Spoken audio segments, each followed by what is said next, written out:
Good morning from the White Hart in Lewis. Keith Hayes and magnificent Max with you for the next couple of hours or so, trying hard to spot the bits and pieces of interest that are going on in the world around us, in Lewis in particular, but of general interest. Mirador Television. It's break an egg. Oh, break an egg. Some people say, why do you call it break an egg? Well, not only because it's the start of the day, but also it's a play on words, is where actors say as they go on each day on the stage, break a leg, and it means good luck. So what we're doing is we're saying good luck to ourselves in hoping that we're going to do a show that is reasonably good. And there we go, good. I've got a sort of cue as to when I'm on and when I'm not. So anyway, that's a bit of background, and we are ready for the 30th day of November in 2022, which means that tomorrow we enter into the last month of a year that surely will stand out in history. Worst years that we ever had. I mean, if the Queen had Annus Horribilis a few years ago, then I think that all of us had uh, Annus terribly, terribly Horribilis this year. Nothing ever seemed to go right. We kept on waking up to crisis after crisis, no matter what you say. I think However, I think next year we're going to be looking at 2022 and going, damn, I wish we were still there. that's often the case. But let's hope that we've got a brighter future than that. But this morning, Max, everybody is, well, not everybody, but there is a good feeling in the national mood because England won the 3-0 against Wales. And it is a fact that when our sporting teams do well, it lifts the mood of the nation. It's quite remarkable, but it's true, isn't it? Yeah, it is. So what's the first paper here? The first paper is well, I actually was just going to catch us up with the top stories that have evolved since the papers went to bed.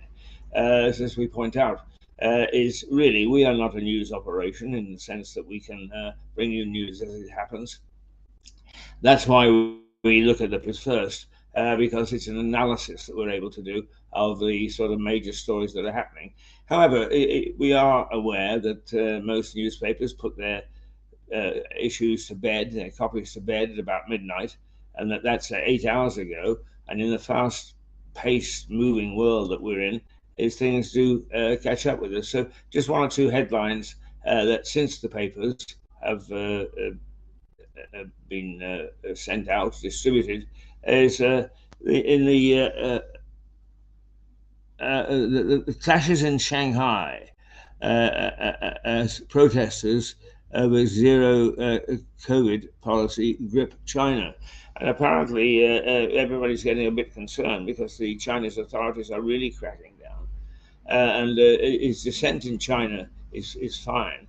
But it, the, the fact that Xi has been visiting heads of state and turning around and more or less setting foreign policy on the hoof is what we need to do is to see. Yeah, Max, it is interesting that we one of our little gizmos wasn't in operation. But the picture is still quite good this morning. Thank you for that. Um, and anyway, so we are following on almost an hour-to-hour basis what's happening in China. We don't talk much about China from day to day, but suddenly the whole thing has erupted because the Chinese protesters, of which there are many, have had the temerity to call for Xi's removal. And so uh, uh, uh, if they're daring to do that, there's a different mood in China at the moment. Don't expect a great upheaval. Don't expect democracy to come flooding in. Don't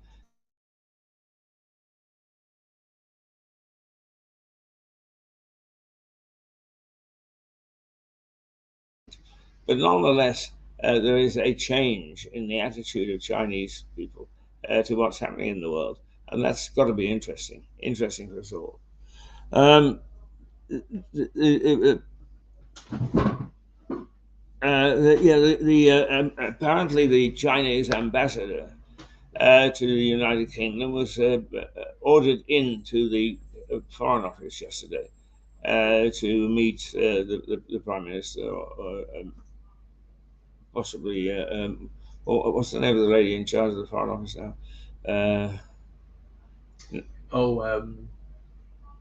Zoella Braverman? Yes. To explain why a BBC journalist was arrested, taken into custody, beaten around the ears, and generally treated as indeed journalists are supposed to be protected. Now, let me set you straight, folks. We ain't. It's like the rules of war. Do our prisoners of war treated as indeed the Geneva Convention demands? No, they are not. And journalists are not. They in theory are protected, but they are not. Luckily, I'm happy to say that our government took this a bit seriously and have demanded from the Chinese an explanation. And let's see. Rishi Sunak warned he has only 6 months to get a grip as the Tory rebellions grow. That's coming from the Independent. And I must say that once again, this is a. Yes, Max. I thought it was going to say 6 months to live. I was like, well, I suppose in some ways that's not a bad way of putting it, because for a politician, is to live is to be part of their life. Politicians, they don't do anything else. They're totally gripped. And to stay as a politician for such a long time, you need to be a part of the establishment. Yes. Well, they still are, I think. Do you want to define that? Right. That's my daughter phoning, but we'll get to her later. Now, what I wanted to say about this, if the Conservatives cannot give a stable government, then it's time for them to actually go to the people. And those people, those backbenchers who are causing such a problem at the moment, need to explain not only their constituency, but their local voting members. In other words, all the people in this constituency who are on the voting register, just exactly why they've been playing up the way they have. Because it's all very well, but all this pulling of with the tail wagging the dog has just created instability. And they need to explain themselves very, very clearly. Anyway, Sunak's still under pressure, according to one of the papers. And the murders of 2 boys in London are linked, as police name a 16-year-old suspect. Sunak, who set out an evolutionary approach to dealing with Russia, and 3 arrested in Bridgend after the bodies of 2 babies are found. So those are the updates, as it were. And what we need to do now is can we take a little trip to our potter's wheel for a moment, Max? Just while I get back the. All right, here we go to the French pack.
Okay, and we're back.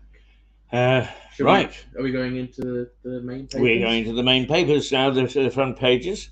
Let me say that Max and I are letting everything swirl around us this morning. We are sitting here cozily in the White Hart, just in between our stories and our appearances on air. We're having a chat about this, that, and the other, feeling very relaxed. I have no idea why, because the world is in just as much turmoil today as it was yesterday. But how are you feeling, Max? Yeah. Well, I've been better, but I'm all right. Yeah, well, we're both suffering a little bit, I think, from physical disability. Max is a bit subject to colds, aren't you? Yeah. No. No. I'm. Yeah. I'm fine. He's fine. I don't have And I cold. say I'm fine too. I'm not. I'm aching like hell. But nobody is going to know because I got a smile. There we go. That's done and that's over. Let us take a look at the Daily Mirror. Bish, rash, bosh, it says, because many of the papers this morning are reflecting the national mood. England won again. Now, if you're Welsh, you will say, huh, that's certainly not a United Kingdom story. It's a United Kingdom story, but it's a triumph for a small part, well, the major part, I suppose, of the United Kingdom, and that is England, because they won in uh, Qatar last night 3-0. And Marcus Rashford, one of the stars of the England team, scored twice. I believe he did it indeed. And so, therefore, the mirror is bish, rash, bosh. Once again, play on words. Um, the uh, apparently, this was the Welsh first World Cup since 1958. And they feel very good about actually getting to Qatar, let alone playing in the knockout stages. Pity that oh, there we go, bish rash bosh. You see, and there is Marcus Rashford after having scored his goal. Whoopee! Absolutely whoopee! Well, we're showing our screen at the moment. If you can see that on my phone. Yes, indeed. As I say, is a bish, rash, bosh with a picture of Marcus Rashford on the front page. And if we follow down to the Daily Star, our lovely Daily Star, uh, uh, it says the hangover. Thousands left feeling a tad delicate on Woozy Wednesday as England heroes cruise to a 3-0 win. Now, even in Qatar, where there's been great uproar about whether you can get a beer or not, the Star is suggesting that a good many fans of the England side will have been out finding where they can booze in uh, well, I think there are some pubs and some hotels that can serve liquor in this basically dry country, and that a lot of people will have been swigging faster and heavier than they normally do because England won 3-0. In fact, the paper suggests thousands are feeling a tad delicate. Do you feel delicate this morning, Max? No, I didn't watch it. I didn't care. I caught about 15 minutes of it, I have to say. I didn't even watch the finals with uh, England and Italy in the European one, the European World Cup. Just that sort of thing. It doesn't interest me. Yeah, well, I must say that I'm not. You see, I'm a hypocrite because I say that sort of thing doesn't arrest my attention, and yet I put religiously hours aside during the rugby season to watch England play various countries, and so I'm as daft when it comes to England rugby as a lot of people are daft to the England football team. I only watched about 15 minutes of it, and in fact, I did see one goal. Um, is strangely enough, is that time of night is not good for me because I tend to drop off a little bit. I leave here, I do some administrative work, and then after having something to eat, I turn on television, and it acts as a soporific. And then I wake up again about 8:30 or so to see what the hell's happening. So yesterday, part of the match had been played already by the time I actually woke up. Okay, The Guardian. Drug success heralds a new era of progress in Alzheimer's research. The Guardian does have a picture of Marcus Radford and the boss of England. Um, let's see, Gareth Southgate. Actually, a man for whom I have considerable respect and regard, because he did actually take a different view towards football management than many have in the past. He's an intelligent man, and certainly, if you want to look at overall whether he wins the Pro Trophy or not, overall he's done extremely well with his way that he's managed the England side. We have done quite well, even though we haven't lifted the major trophy. So there we are. That's Marcus Radford. But the main thrust of uh, the Guardian is that there is a clinical trial of a drug which has been found to slow the decline in patients in the early stages of Alzheimer's. The landmark result has been given experts hope that the disease may be treatable. And I think that's very important to people of my age.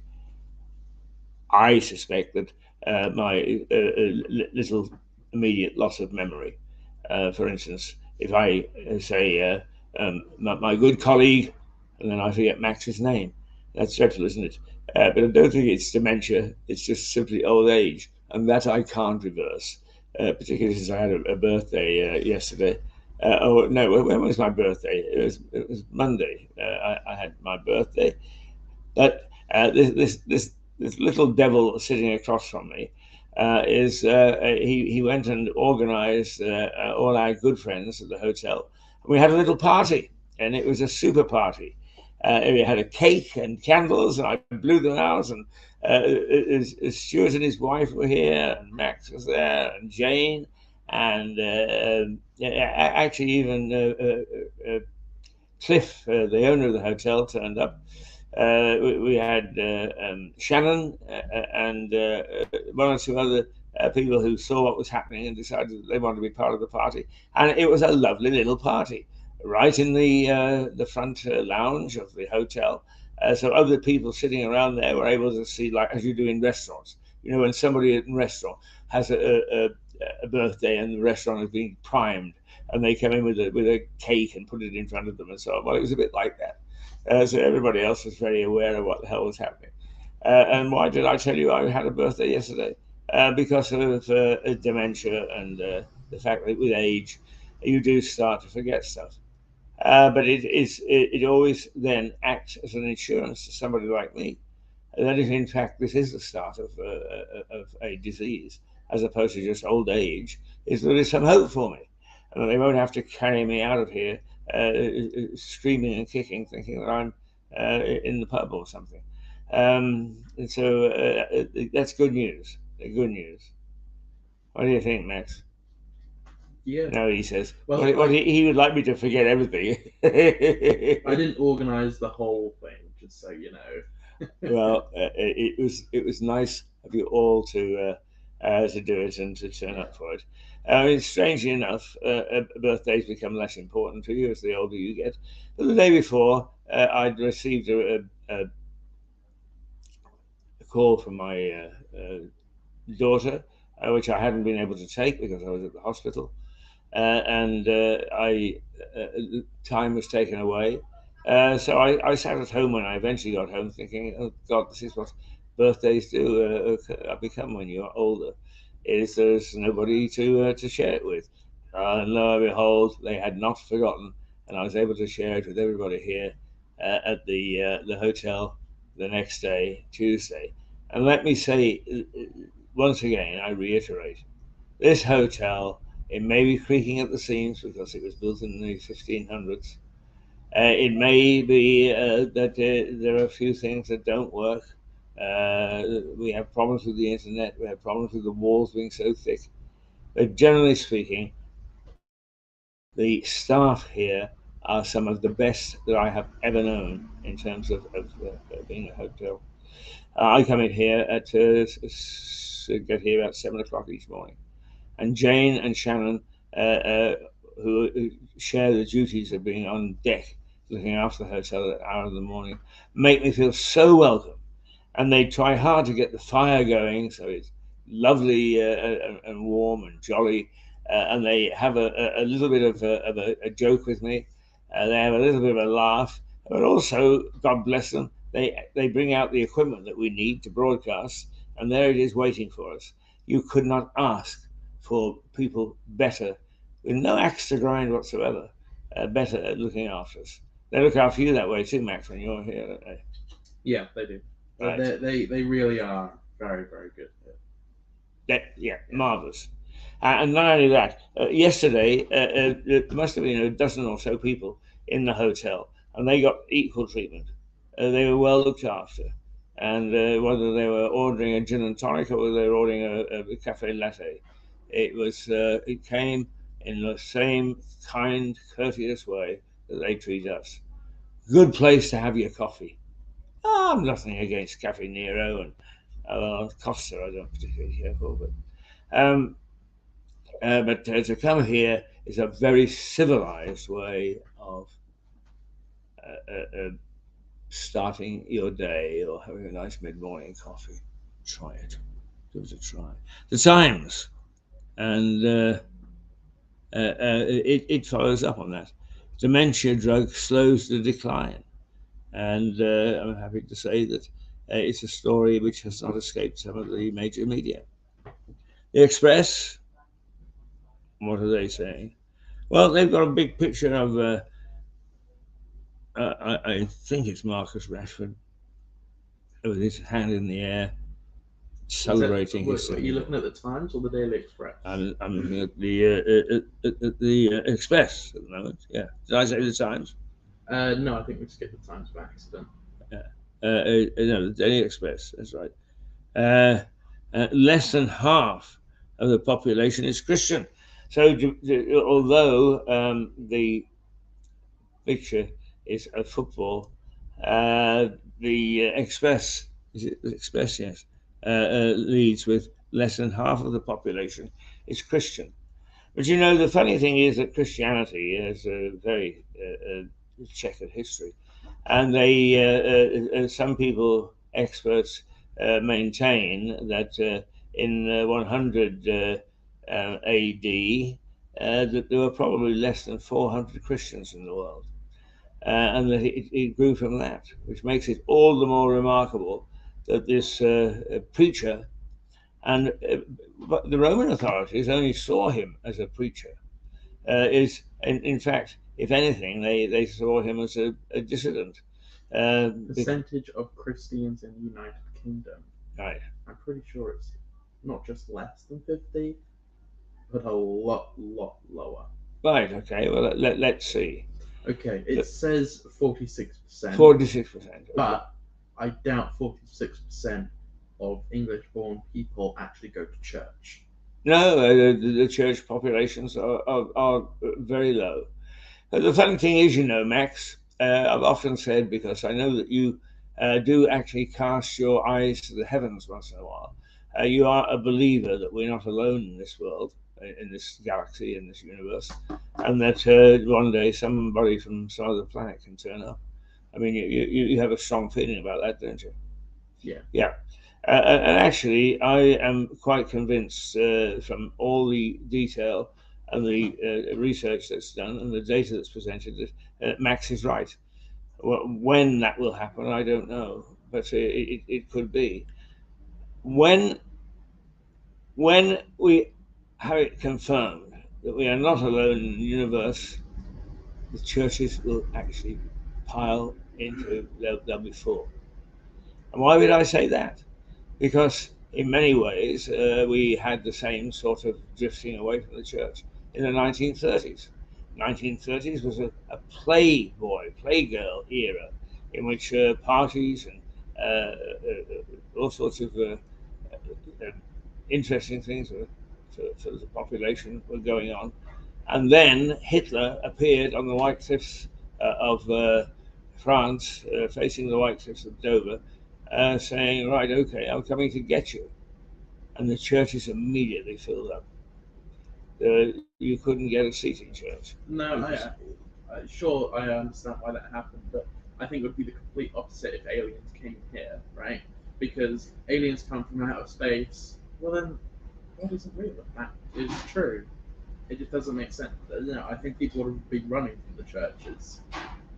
No, it's not a question of faith. It's we all do when we're under threat. Like to think that there is some greater being that will protect us. Is whether you like it or not. Doesn't necessarily have to be a Christian God. But that's why deep Yeah. down most people believe in God. Uh, Well, of practicing protect us. Christians, Sorry. people who go to church, in this country, there are more practicing Muslims than practicing Christians. Well, I mean, I'm not. I'm not. What I'm saying is that the churches, because I just said that I don't know what the mosques are like. It may be that the mosques are full on a Sunday, or they may have the same problems with their religion as the church does. But as a people, when we're under threat, we turn to a greater being, if you like. I personally am a practicing Christian, but I also understand that others have their own beliefs and their own religions, and I'm perfectly happy and okay with that. The fact that less than half of the population are Christian doesn't bother me one little bit. There is room for all. It's when people in religion get militant that I start to get twitchy. Militancy is not acceptable in any part of our life, actually, but certainly not in religion. The I follows up is UK Christians in the minority for the first time since the Dark Ages. The Dark Ages were what we call medieval times, when we don't have a lot of information, strangely enough. I mean, although we've got a fair picture of what life was like in medieval times, is we don't really quite understand how they felt, how they thought, how they worked, how they played. So I understand why the paper says this is the least that we've had since that particular time. Right, the Daily Telegraph. Ambulance staff to hold the first strike for 30 years. I don't know why they headlined that because there's been a Ambulance threat of staff. it. They're actually striking now. Are they? I know they've been threatening. And it says ambulance strike to hold first strike for 30 years, so they're going ahead with it. Well, the government, it would appear from one of the stories yesterday, that the government has been prepared for this and is expecting it to actually take place, because there is some talk that the army will be brought in to drive ambulances and so on and provide the essential services which the NHS does provide on a day-to-day basis. Governments are notorious for not telling the truth, but they obviously have been well aware that they've got to do something about parts of the NHS, and they are going to provide soldiers to drive the ambulance. That bother you at all, Max? What, the ambulance people going on strike? Or that we're going to use soldiers to drive the ambulances? Um, it bothers me that they're going on strike. It doesn't bother me that we're using soldiers to replace them, because guess what? People still need ambulances. Indeed. This is just ridiculous. Yes, we do. Although I must say that the ambulance service has been subject to some critical examination in recent times. I sometimes wonder whether the unions shoot themselves in the foot. I understand why they're going on strike, and I understand why they let us know what it's like not to have an ambulance service. But change is in the air, and sometimes you go on strike, and in between that while you're on strike, is the analysts get going, the bureaucrats get going, and by the time you actually come out, is there is a different system in a place, and many people lose their jobs as a result of that. I don't know. Just seems to me sometimes it would be much better to, instead of sticking their heels in, is to start to negotiate. Can I? Sorry, I got something to say. Mm-hmm. Do you know what the most? That's why you're here, Max. Do you know what the least religious place in the entirety of England is? Where? The most least religious place. Brighton and Hove. Where? Brighton and Hove. Which doesn't surprise me one bit. No, it doesn't surprise me one bit either. But you know what? I'm going to go into this article properly because we can now do screen sharing. But we'll talk about this in a little bit. Okay. So, I'll show it, but I need to get it up first. Okay, so I should carry on until you're ready. Yes. Right. Okay. That's great. Yes, we got a new piece of software yesterday, or at least the software that we use gave us a couple of things. And I said to Max this morning, Max, I don't understand these things. Is it any good to us? And he took one look and said, oh yeah, we can use this. So he's about to demonstrate to us what we've got. I've been demonstrating this whole time. We're showing the screen live on the papers. Right. Yes, actually, I noticed that you were doing that. That was terrific. Right, the Daily Mail. The 3 Lions and 3 goals and 3 games from the final. Oh, I see. Is this the Mail? But its main thing is a Christmas turkey shortage. There's a fear of Christmas turkey shortage because of avian flu, where a lot of turkeys are dropping dead, unfortunately. And particularly coming up to Christmas, uh, whether we like it or not, it's what we used to call the battery way of raising poultry for the market at busy times is pretty tough, and it's come under critical examination. But what happens, of course, is that all the turkeys are close together. So one gets the flu, and the same as would happen with us. They all get the flu. So it may be that we are going to eat something else. Now, the interesting thing is, over the years, medieval Christmas is the main course was a deer, venison. In Dickensian times, it was a goose. It's only really in the 20th century that we started to eat turkey as the main course at Christmas. So it just shows you how things have changed. But if it's turkeys that are going to be in shortage supply, let's hope that there are plenty of geese to go around. Geese, geese, geese, goose, goose, goose. The curse of crypto says the Metro. And because of the football, our eyes have been taken off one of the big collapses, and that is cryptocurrencies. And a Russian billionaire has died in a helicopter crash, and Vyacheslav Taran is co-founder of Liberty, is the third party profile, or the third highest profile cryptocurrency tycoon to have died suddenly, this month. It may be it's suggesting there's a conspiracy here. The people in this cryptocurrency are being popped off. no real evidence of that, I don't think. But one must always consider various things. But that is the biggest cryptocurrency operation went broke. Um, what about 2 weeks ago, 3 weeks ago, and it seems as if the entire sector is in trouble. And I must say that I resisted the temptation to, excuse me, buy into these things the hope of getting rich quick, which is what they offered. And it would appear that whenever there's a collapse of a sector, some people get hurt, and there are those that are going to be hurt. And I could almost guarantee that if I'd have got into this thing, it would have been me that had been hurt. Right, the Financial Times.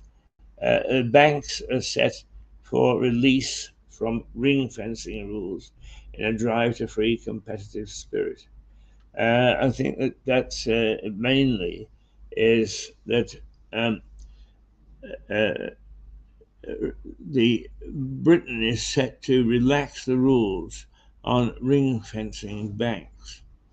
The measures were introduced in the wake of the 2008 financial crash with the aim of reducing risk and preventing banking collapses.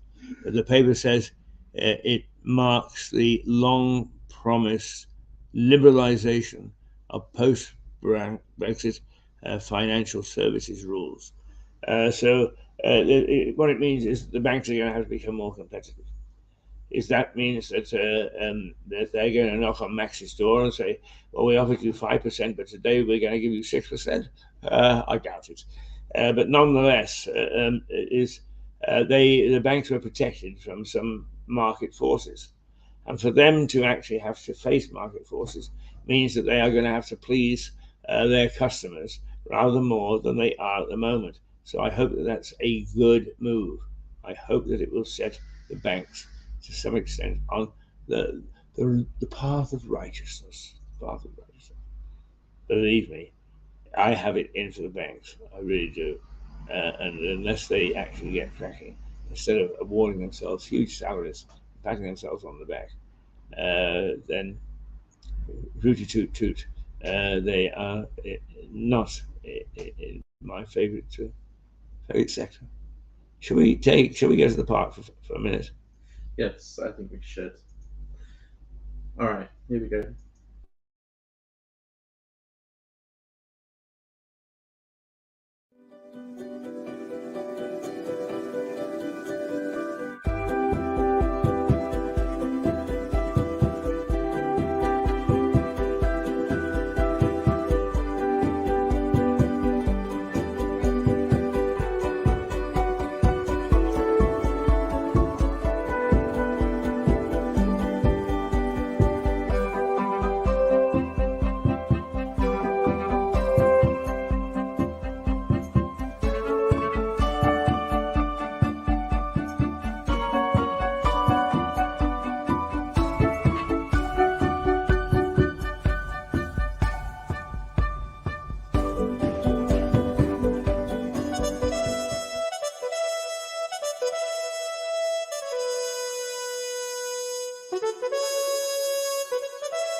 Let me just remind you who we are. We are Mirador Television, broadcasting out of Lewes in the United Kingdom. I always say it's on the south coast, and it's not. It's 5 miles inland. But Lewes is the county town of East Sussex. The key hotel in the county town is the White Hart, and that's where we broadcast from. And you would laugh if you saw our studio because it's the bar. But we are here because we want to be accessible to people. And a few things that are, I suppose, disappointing because we hear a lot of bleating and a lot of bitching about, oh, the high street is in trouble and certain things don't happen and so on. We have a standing invitation to anybody on the high street who has a business to pop by and just sit down. They don't need an invitation. Just sit down with us in the White Hart and just sit and talk about their particular business, what it is that they're selling, why they're selling it, how they're doing, what problems they face. The offer is there. I think about two have taken us up on it. Two, and that's it. It's very sad. But then perhaps as we become better known, people will take up the offer and come and start to tell us what makes up our town as far as its economy is concerned. Um, right, what was I about to say? Oh, I know, I was telling you who we are. And we actually broadcast from 8:30 each morning, each weekday morning, until 11 o'clock. And we try hard to bring you news, views, some entertaining programs, and so on. At the moment, we are using a lot from the past because we to get a production unit going is we need to find out how we are operating here. We've only been in this hotel, what is it, 5 months max, since April. It's about 8 or 9, I think. 8 or 9. Going quick. January, February, March, April. So take away 4 from 12. We 8 months. You're quite right. We've been here 8 months, but we've started to settle down now. In fact, this morning, Max and I got in and sat down, and I did my bit, and he did his bit, and we were ready to broadcast in no time flat. And in previous weeks, previous times here, we sometimes have not got on air on time because we've been screwing around with stuff which we needed to get sorted out. So there you are. That's who we are. Now it's coming up to Christmas, and uh, we are going to join in the jolly fun. One thing we've got on December the 22nd is we have the paddock choir who are going to sing carol selections. And actually, yesterday we had. I thought it was Kevin. I thought I was going to get my free drink for the week. No, none of the rest. Never mind. Paddock singers who are going to be here singing to us. And yesterday, a lady who is involved in a local choir, but not this one, said, "Will we be able to sing along?" And of course it will. Although they will give a sort of concert type performance, they'll also have numbers that where we can all sing, and how nice that will be. But that's in December the 22nd, and it's our contribution to lightening up the high street. We've got out uh, invitations to key people, but if you were actually wandering by the hotel that night, you came in and said, "Can we come in?" and here we will most certainly not turn you away. We are very much a people-oriented television operation. The reason that we are as open as we are is people come in from time to time. They walk through. I see somebody and I say to Mank, "Go and grab them and ask them if they want to come on television." He has a rough job of trying to persuade them to do so. Some don't. But what we are trying to do is to reflect our community. And in having a little carol concert, if you want to call it that, like this, it gives us an opportunity to say, "Hey, we are part of the high street, and we're doing our bit. Where are you?" That's us. Where do we go to from here, Max? I did. Well, you said so. We played 2 Christmas episodes yesterday, and you said there's a third one, and I said, "Well, I'm not sure where it is, but I found it." You have. Yeah. In that case, this is about a documentary, the bloody past of a tiny town leading up to Christmas. I don't think it is. What? It's a Christmas tasting show. Oh, the Christmas tasting show. Yeah. Oh, right. We did Okay. 3 Well, of we also them. promised that we would play on a daily basis a bit of the documentary as well. Oh, yeah, So we can let's play go that later. to the tasting show. Yeah. All right, we did mince pies and we did Christmas cake yesterday. What are we doing today? I'm not sure what this one is. I haven't watched Let's it. have a look. Okay. All right, here we go.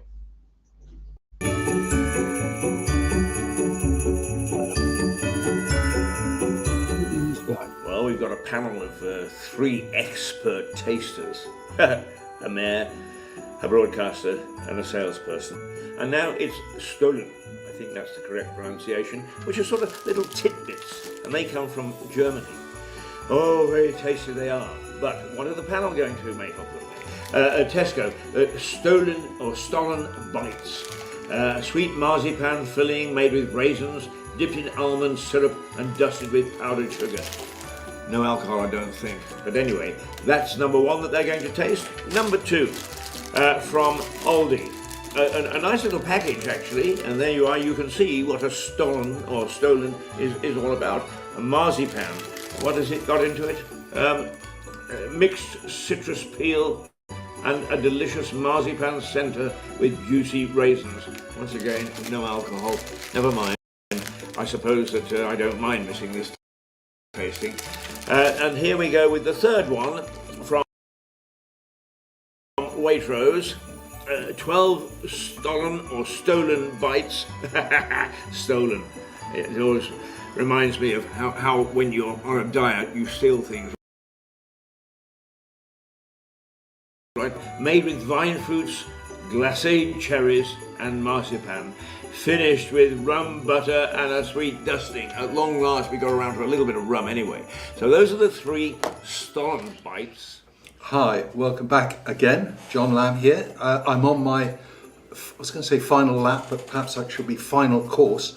This time I'm tasting Stollen, which the guys at Mirador tell me comes from Germany and dates back 900 years. So I don't think any of this stuff is 900 years old. I'd also like to say I'm very pleased to be eating Stollen because we have in Lewis quite close contacts with a town called Waldshut-Tingen, which was our twin town on the Rhine, and I expect they'll be eating plenty of Stollen at Christmas time. Anyway, let's dig in.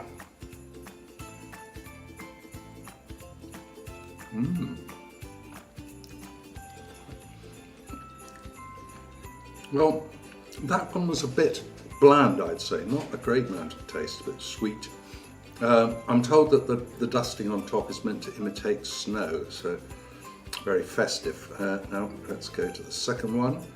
This one's got a bit more snow on top.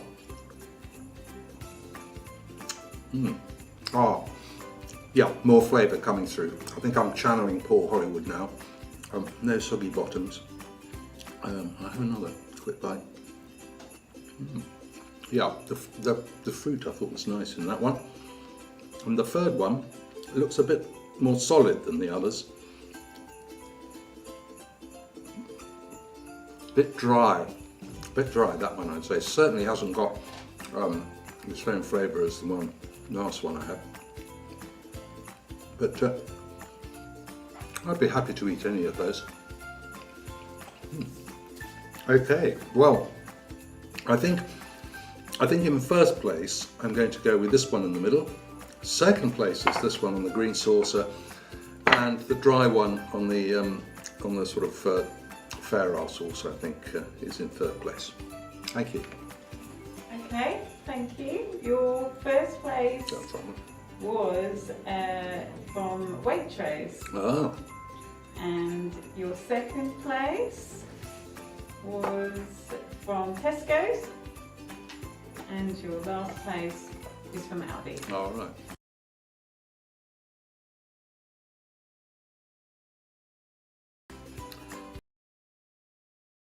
Okay, well, sorry about that. I don't quite know why it kept freezing. I'm not sure if that was specific to the show or I'm confused. It's not that cold. I think sometimes, Max, and particularly since you're experimenting this morning with a bit of new kit, is that we sometimes these things happen, unfortunately. But anyway, I think that we are okay at the moment, are we not? Yep. I think so.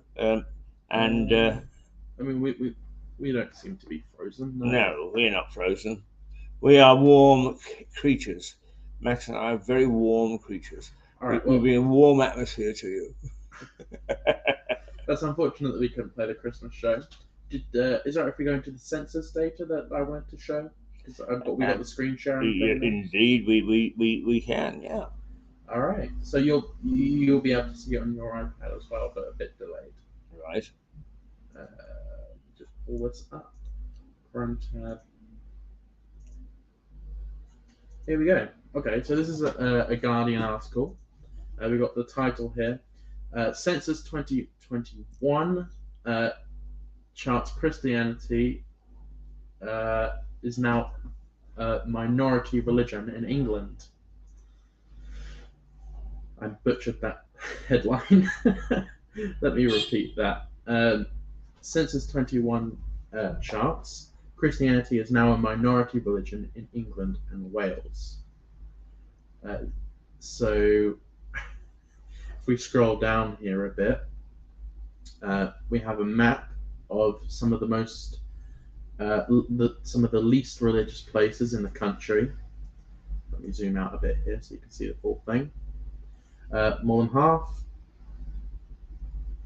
half of the people in the 6 areas of South Wales do not follow any religion. Actually, it's very interesting in Wales because it was always considered to be chapel in Wales, non-conformist, and chapel really, particularly in the villages, had quite a grip on the population. I think actually with what's happening with communication and people going abroad and so on, those small communities have a different attitude towards life now. Whereas at the time of chapel and the time when these villages were very religious was when people weren't traveling as much, or traveling was rare. I think that the world cascading into our communities gives us a different perspective, a different way of thinking about life. That's my take on it, anyway. So as you can see by this map here on the screen, here at the bottom, Brighton and Hove at 55.2% saying they're not religious is the most non-religious place in the country. It's confusing imagine. with the data. In England specifically, Wales is the part of Wales here has 56.7%, but in England, 55.2% of people in Brighton and Hove aren't religious. Right. Well, I think really that Well, not aren't religious, aren't Christian, or say they aren't Christian. yeah, I mean, if I was going to refer back to the Bible, and if God decided to wreak vengeance on us, I would have thought that Brighton was a bit like Sodom in Sodom and Gomorrah. Oh, you're definitely right. But I wonder that I'm trying to think if I had to send a prophet to take a look, who I would send, who's got a wife that he would like to get rid of, because of course in the biblical story is Lot is told that Sodom and Gomorrah are going to be attacked. I think devastated by God because they are so anti-religious, and not only that, hedonistic, partying and so on.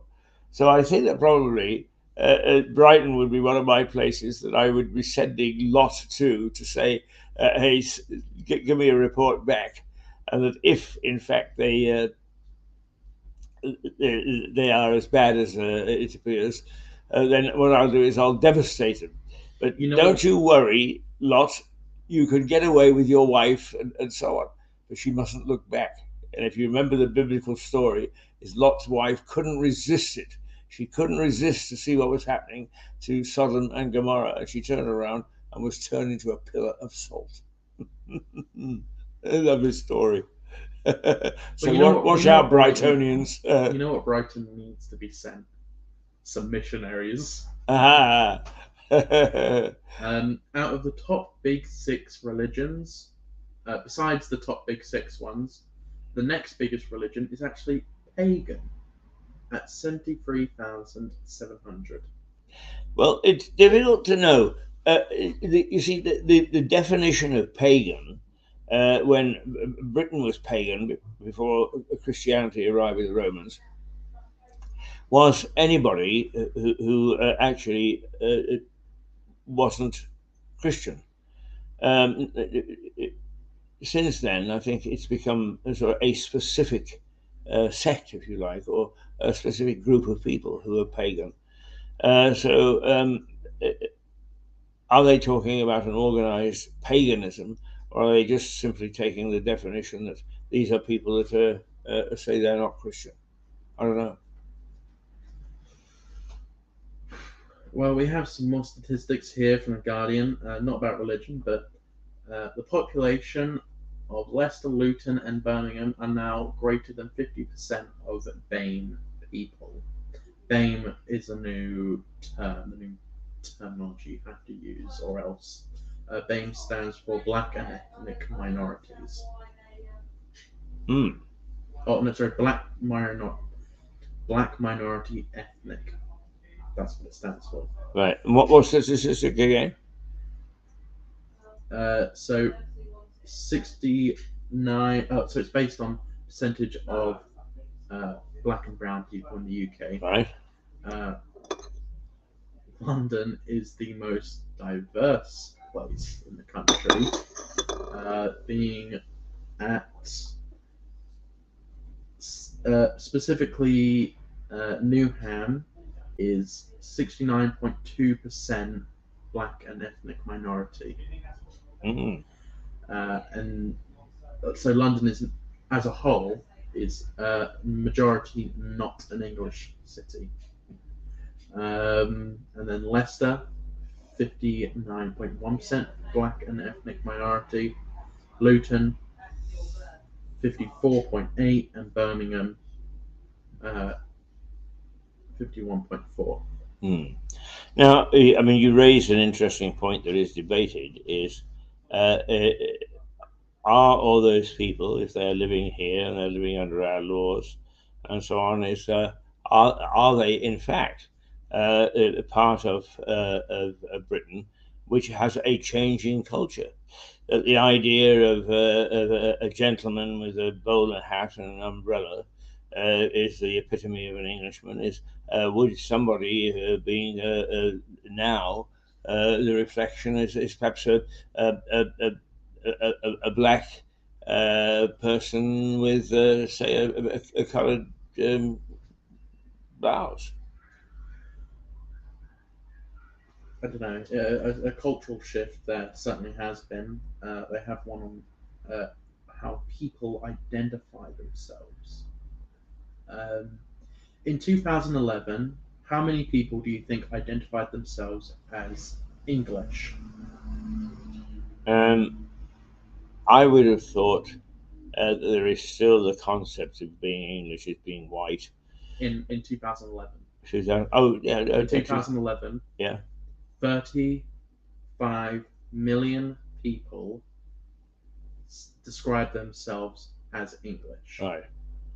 Do you know how many people describe themselves as English in 2021, just 10 years later? No. 7 million. Wow. That's some drop, isn't it? That's 27, Yeah. 26 million drop in people describing themselves as English. Yeah. Does it say what the majority there describe themselves as? British. British. They do feel British, but they don't feel English. Yes. So Britain as a collective. Yeah, yeah. English as a we Yeah, are in England. I think we are ready to feel that embrace about British, because remember that the United Kingdom is made up of four countries: England, Ireland, Northern Ireland, Scotland, and Wales. That the Irish, particularly, have not considered themselves to be English, but have considered themselves to be British. After all, we use the term loyalist to describe the Northern Ireland. But there's been a shift there, because my daughter lives in Northern Ireland. She's very proud of the country, even though she's English father and mother. No, sorry, and a Canadian. She also has a very strong affinity with Canada. So how people feel about their ethnicity can be a bit complicated.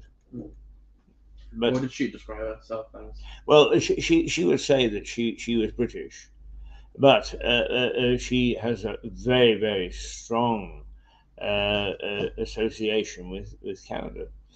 Her two sons, my grandsons, actually hold three passports. They hold a British passport, they hold a Canadian passport, and because they live in Northern Ireland, they hold an Irish passport. So they can actually wave their passports all over the place. Very interesting. I think it was in the Falklands War, or one of the wars where uh, the Irish were acceptable and the English weren't. There's a lot of Irish journalists from Belfast, or Northern Irish loyalists, British, if you like, pop down over the border and use the fact that they are considered by the Irish government to be Irish to get an Irish passport, which then allowed them to go into areas which they wouldn't normally if they were just considered British. So people do play the game. They do use them for their own advancement, if you like, or own convenience, if you like. Well, let me get rid of that. Okay, we're back. There's the last one here. Romanian has risen from the 19th, based on population. So in 2011, the highest population of non-British people was Polish, and then the second in 2011 was Punjabi, and then so on and so on and so on. All the way at the bottom of the list at number 9. All the way at the bottom of the list of number 19 was Romanian. In 2011, there were 68,000 Romanians in England in 2011. How many would you think there are today? Double? Double of 68. That would be 130 something. Let's say 120. 120,000. No. It is 470,000 Wow. Romanians. So Just 10 quadrupled. Yeah. Wow. That's interesting. I spent a year and a half working in, so therefore I was living in Bucharest. I got to know the Romanian way of life reasonably well. Is my wife is a Canadian, and a very, very generous and loving Canadian. When she came to visit me, of all the places that she visited, said that was Bucharest in Romania was the place she liked the least. And it was interesting. I don't know what it's like there now, because I'm talking about 2006, 2007, 2008 that I was there. And they had just been granted membership of the European Union. But what I found was that because they had been under Ceausescu rule, is Romanians very much were snouts in the trough, and they would rush to grab whatever is there. Whether in fact it's still the same, I don't know. Interesting that a lot of Romanians seem to have come to this country over the intervening years. Yeah, very interesting. Well, that's all the data that the Guardian has. Well, that's from the Guardian, and their interpretation is what? What was the headline again? Can you remember? Let me just bring it back up. I got rid of it. Sorry. Census 21 chart. Christianity is now a minority religion in England and Wales. Right. Was the headline? Yes. So well done, Max. I think you've done a very good analysis there to explain what the Guardian was talking about. My reaction is I'm not a bit surprised. Where I do find that there is perhaps going to be a change, and I think it's a positive change, is that the majority who said they were English now say that they were British. Is that really is that's the union, that's the unit that we need. And when we hear about Scottish independence and Welsh independence and Irish Ulster independence, and we've been trying to wean people off thinking that way. Perhaps there is government has done a bad job in trying hard to make people feel inclusive. I hate that word inclusive, but nonetheless. Yeah. Diversity and inclusion. Yeah. Well, should we go to scenes in Sussex? We shall. Just the short version.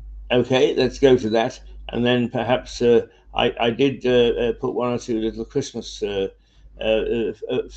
little things that we did Christmas a couple of years or so ago in a folder called Tuesday. Let's go to the. Let's go to it, and then you can look for perhaps a little Christmas item. All right, here's scenes in Sussex.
Okay, so we're back. We have a very short minute and a half clip to show.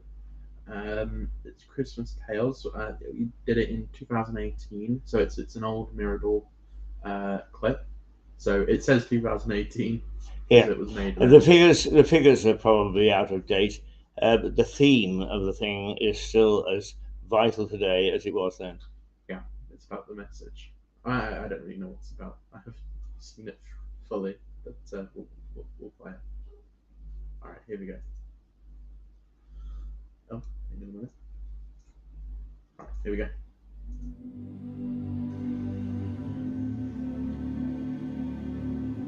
Here's the news this Christmas. There have been 68 conflicts going on in the world this year.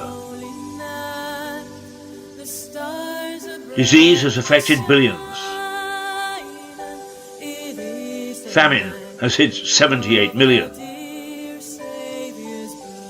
830 million have gone hungry. 100 million are without homes. 250,000 acres of forest disappear every day. 250 million children can't read. 21 million children are forced to work. 3 billion live in poverty. 1.25 million violent crimes in the UK. 300,000 workdays lost from strikes. Over 1 million telephone calls for cruelty to animals. A very happy Christmas. The UK and US will spend over £100 million this Christmas.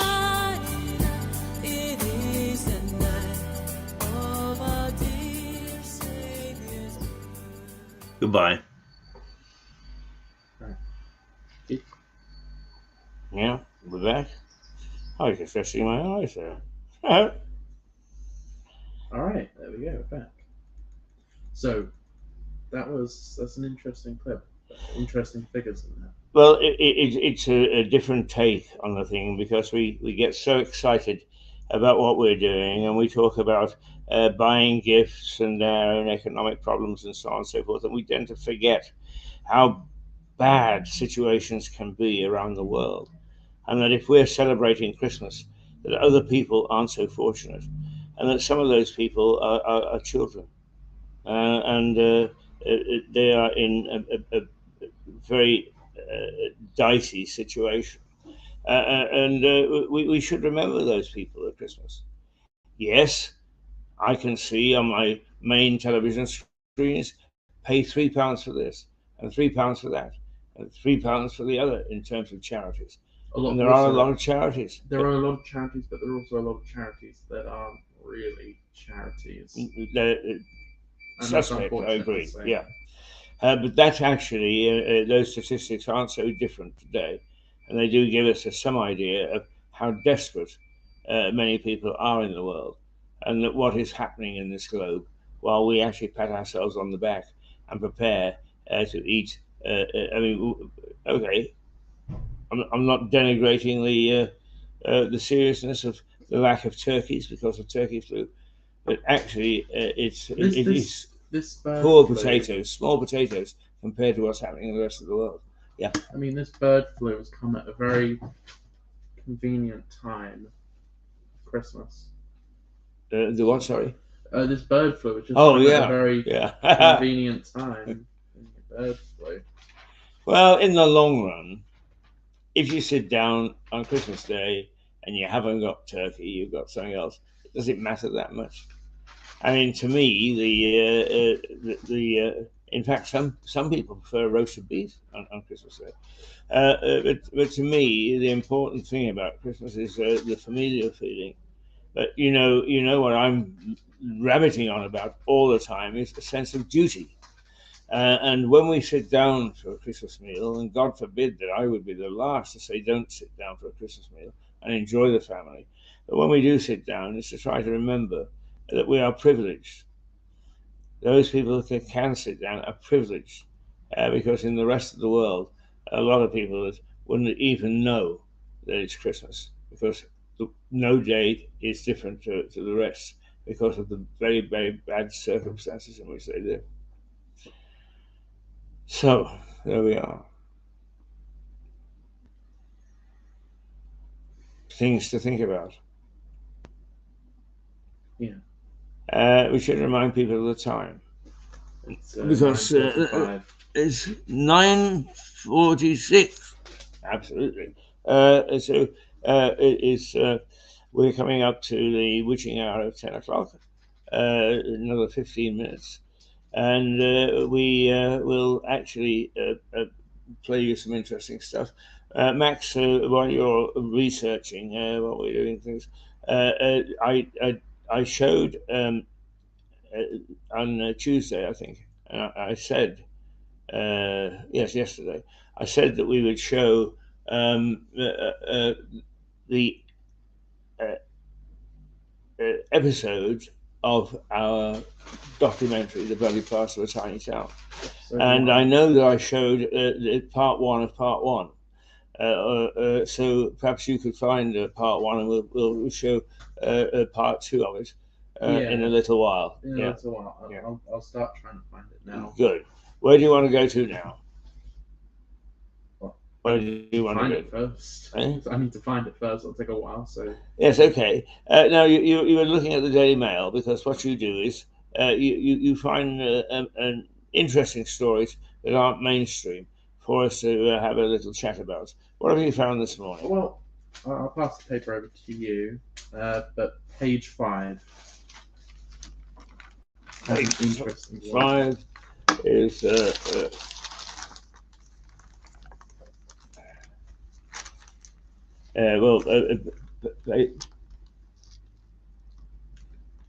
page 5 was about the Christians, was it? No, page 4. The doctor will see you now, but from 260 miles away. I think this has just got out of hand. This is absolutely stupid. When we first globalization, generally speaking, thinking about everything, was designed for big conglomerate businesses to be able to take advantage of a world market, and all under one sort of magnificent executive roof. The trouble is that the concept was grasped by other people. Now, a part of that globalization was here in Lewis, where we had 4, 5, 6 little local surgeries in the medical world. And it was decided that now, I can't remember what they call it, I want to, infirmary, but it's not infirmary, is all those surgeries now have been brought together, so they're under one administrative roof. I argued at the time that this was not good, that the intimacy between doctor and patient and the nurses would disappear. And that's exactly what has happened. I don't know. I've got a dedicated doctor, and I insist upon seeing my dedicated doctor because I've got a letter saying that I've got a dedicated doctor. So I hold up this letter. And I may say that most people in the surgeries here do not know that these letters exist. So if you do have a letter saying you've got a dedicated doctor, use it. But my dedicated doctor, she's a lovely lady, actually. And we have a chat about various things and so on. I've been under her care for almost 10 years. The retired head of that practice, which was the one on Southover, St Andrews, is I knew as a friend. And I sat and had a chat to him about a year ago, I suppose. And he said he also did not approve of this globalization, because he said a part of medicine is you get to know the patient. You can't just draw stuff down on the computer and read the notes of somebody else and then be able to treat that person properly. And I think that makes absolute sense. There needs to be counter reaction between the doctor and patient. There needs to be a knowledge. And I saw the same doctor every time I went and so on, and I got excellent service. In fact, if I may say so, is because he knew me well. I went to see my doctor because I was falling down. And he said to me, "Okay, Keith, do that." And he looked at me, and within 30 seconds, he said, "You've got Parkinson's." Now, the reason he could make that swift diagnosis is because he knew me. He knew all about me, had known me. Nowadays, if I go in, I have to say to them, "I've got Parkinson's." "Oh, yes." They bring things down on the screen. Very convenient. But it's not to help a doctor that I know and can look in the eye. It's so that they can have whichever doctor happens to be convenient. That is not medicine. That is not looking after your patient. And what this story in page 5 is saying is the doctor will see you now from 260 miles away. So this situation is going from bad to worse. And it's got to be reversed. It's got to be rectified. And the sub-headline is Patient's Anger as a GP holds remote consultations from her £585,000 seaside home. That's disgusting. This woman, this doctor, who holds her surgeries because she can live in luxury and is away from her patients. She should hang her head in shame. In fact, she should be disbarred. That's my view. I don't think she should be fired, but I mean, if everything's done over the internet, why can't she do it from home? She's just taking advantage of the broken system. Take advantage of the broken system. But if you do that, Max, if you take advantage of a broken system, that's for you. That is not a sense of duty. And that's what I've been pounding around. Sense of duty. What is good for the community? What is good for the patient? Not what is good for you. I'm taking advantage of a broken system. Get out. Go and do something else. No, clean floors, for God's sake. No, the idea of taking advantage of a broken system is you break it more, and then it gets fixed quicker because you break it more and more and more, and it gets so bad to the point people can't cope. Otherwise, it's just a slow, gradual decline, and it lasts for generations. Yeah, but the system breaks because of people's attitudes. And what I'm trying to say to you, because your generation does not understand the sense of duty, right? It does not understand how people felt about their society, about their community. I talked to Suzanne about this on Monday because, strangely enough, the key quote that I use all the time is from Kennedy. Incidentally, Kennedy is from Boston, and I understand that Wills and Kate are going to Boston today. The first time that the Princess of Wales has gone to Boston in some 10, 15, well, 20 or 30 years. Anyway, that's an aside issue.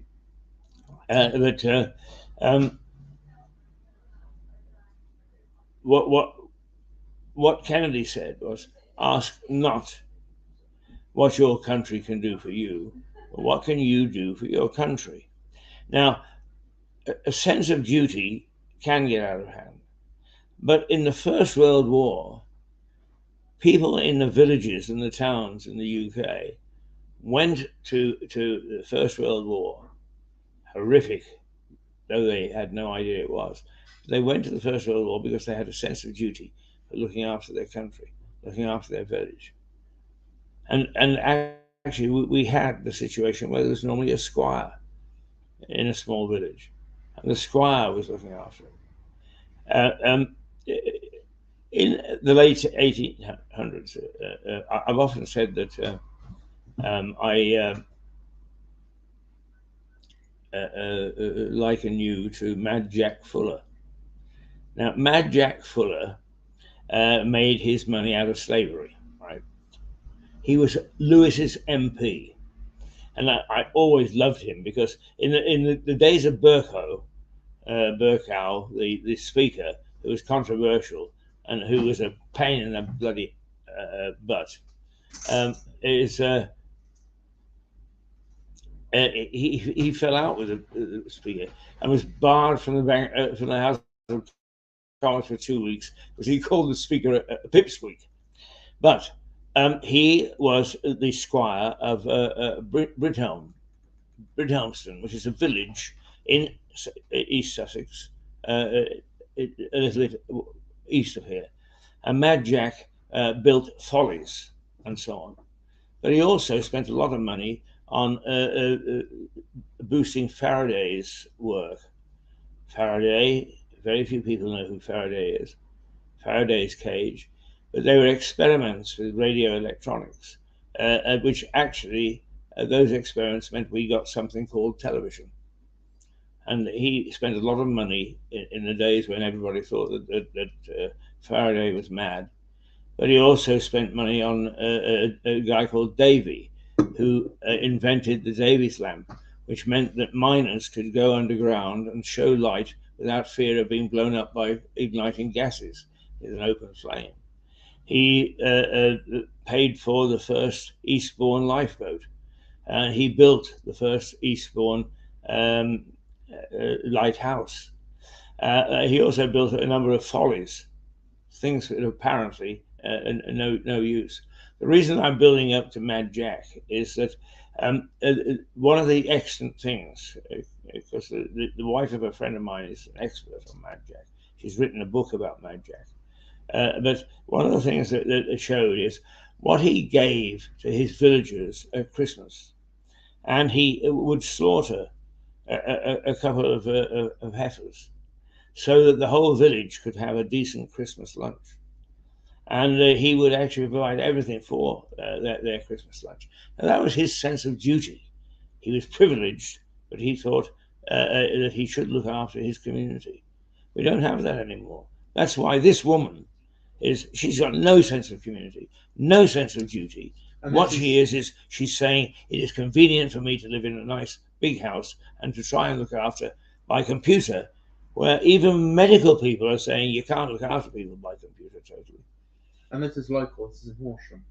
Sorry? I said this is local. This is in Horsham. Right. This is just up the road. Right. And she is in St. Mawes, is it? Falmouth. Oh, well, it's strange enough. Falmouth is one of the, I don't know the West Country terribly well, but I do know I've stayed in Falmouth a couple of times. I've been once. Have you? Well, I've only ever been to Cornwall once, but yeah. But it is nice as a place, right? And indeed, I wouldn't mind living there myself. But I'm not going to live in Falmouth and try to run a business 1,000 miles away, well, 260 miles away, particularly if that business demands a reaction, a counter-reaction, an inter-reaction with my patients, particularly as some of them are looking at death in the face. I think it is totally and utterly wrong. Totally and utterly wrong. And you, as a young man, not perhaps with the same idea of a sense of duty as me, you might well say, Keith, you're old-fashioned, you're a Luddite. Maybe I am. In this particular case, I'm glad I'm a Luddite, because I really want to battle against this sort of thing. Medicine is about interaction between the patient and the doctor. She cannot react directly with patients from 260 miles away. She can't do it. It's impossible to do. But that is the bedrock of, and actually, I've said to the head of the local community, medical community, whom I get along all right with, and I understand what he was trying to do. But I said to him, this is counterproductive, that we've even done it in a small way here. So you showed me the right story this morning, because here I am on a rant again. But the sooner we actually reverse globalization of medicine, the better. I agree. But it won't be reversed until the system is fully broken. Well, let us try and hard to reverse it, shall we? We'll keep on about it. You're quite right. You probably are quite right. The trouble with us today is we wait until something is bust before we try to fix it, instead of trying to fix it once we became aware that there's something wrong with it. Has that not always been the way? I can't answer that straight away. I don't know. But what I do think that we have had people in the past who have recognized that things are wrong, and therefore have started to work towards putting, something in place to not necessarily reverse, but to give an alternate to the way things are and the way they should be. Yeah, I'm sure there definitely are people, but I'm saying is, I think those people are few and far between. I don't think there Yes, are. they are. And do you know why? Why? Well, it is there is a phrase from the Bible: "A prophet is without honor in his own country." If you go out onto that street and you have some great idea that you think will fix something that is wrong, is the chances are you'll be jeered, sneered at. We will want to talk to you. No, we will want to know. 50 years later, it proves that you're right. But nobody wants to know at the time because we are all set in our ways. We don't want new things. And I love the quote of H.G. Wells. Okay, it was in a different context. It's about the future of space travel and so on and so forth. But he said, other men see things as they are. In other words, the status quo. I see things as they could be. He was a visionary. I mean, just to give you something, is H.G. Wells wrote in some of his novels that because he wrote about going to the moon long before anybody thought it was seriously possible. And he actually said where the rockets will go from Cape Canaveral. Do you know where Cape Canaveral is? Florida. Yes. And what is it now? Hmm? What is it now? It's Cape where they Kennedy. launch all the rockets. Cape Kennedy. Cape Canaveral is Cape Kennedy. They just renamed it. So there he was, 100 years before his time, naming where the rockets would go to from the moon. He's absolutely right. So I think that we need visionaries. We laugh at visionaries. We kick them. We reject their ideas. And if I may say so, on a Thursday morning, you and Liza Page sit here and kick around different ideas, ideas that most people will either laugh at or reject. But you stick to it, and you are willing to have people laugh a bit at you and to say who are those mad people while you discuss your different ideas. But people will say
Okay, so I think I found the point.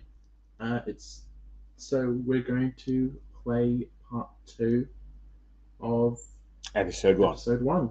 All right, here we go.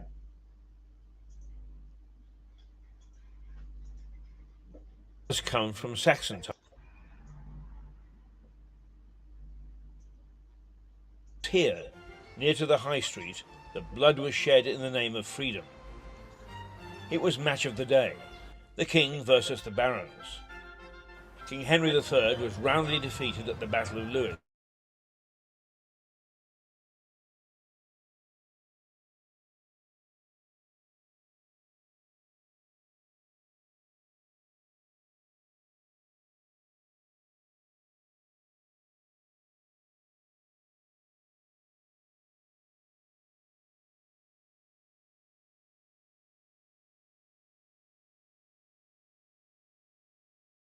Panicking soldiers were easy pickings for the pursuing forces of Simon de Montfort. The Battle of Lewes is said to be the first step towards democracy in this country. That was in 1243. When you say the Battle of Lewes to most people around this country now, they glance at you with vacant eyes. They don't know what it's about. What was it about? Well, you're right. Most people here don't know about it. What happened was Simon de Montfort and his barons were arguing with the king and his men about representation in Parliament, whereas the king, the king just had all of his men and a lot of his French relatives in Parliament, and he was taxing the barons very heavily, and all of this money was going to the French relatives or going abroad, and the barons were not very happy about this.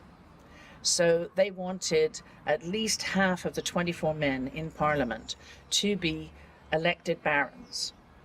So, I mean, though it's not very democratic in the sense that we have it today, it's the start of that representation of a view that is not just the king's view on how things should be run.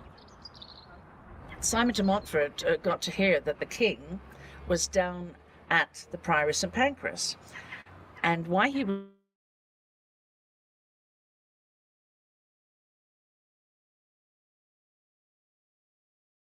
feast, so he needed someone is able to feed all these people and entertain them for a few days, and that's why he was here. Simon de Montfort was up country in northern Sussex in some of his estates with his men, and he heard that the king was down here, and he sent messengers. He sent bishops of Winchester and London down with money, with £30,000, which is a fortune in those days, to try and negotiate a settlement with the king. The king was a little bit reticent to go into war with Simon de Montfort because, yes, they were brother-in-laws, and he was an old man. They were in their late 50s at the time. Not that that's old now, but it was then.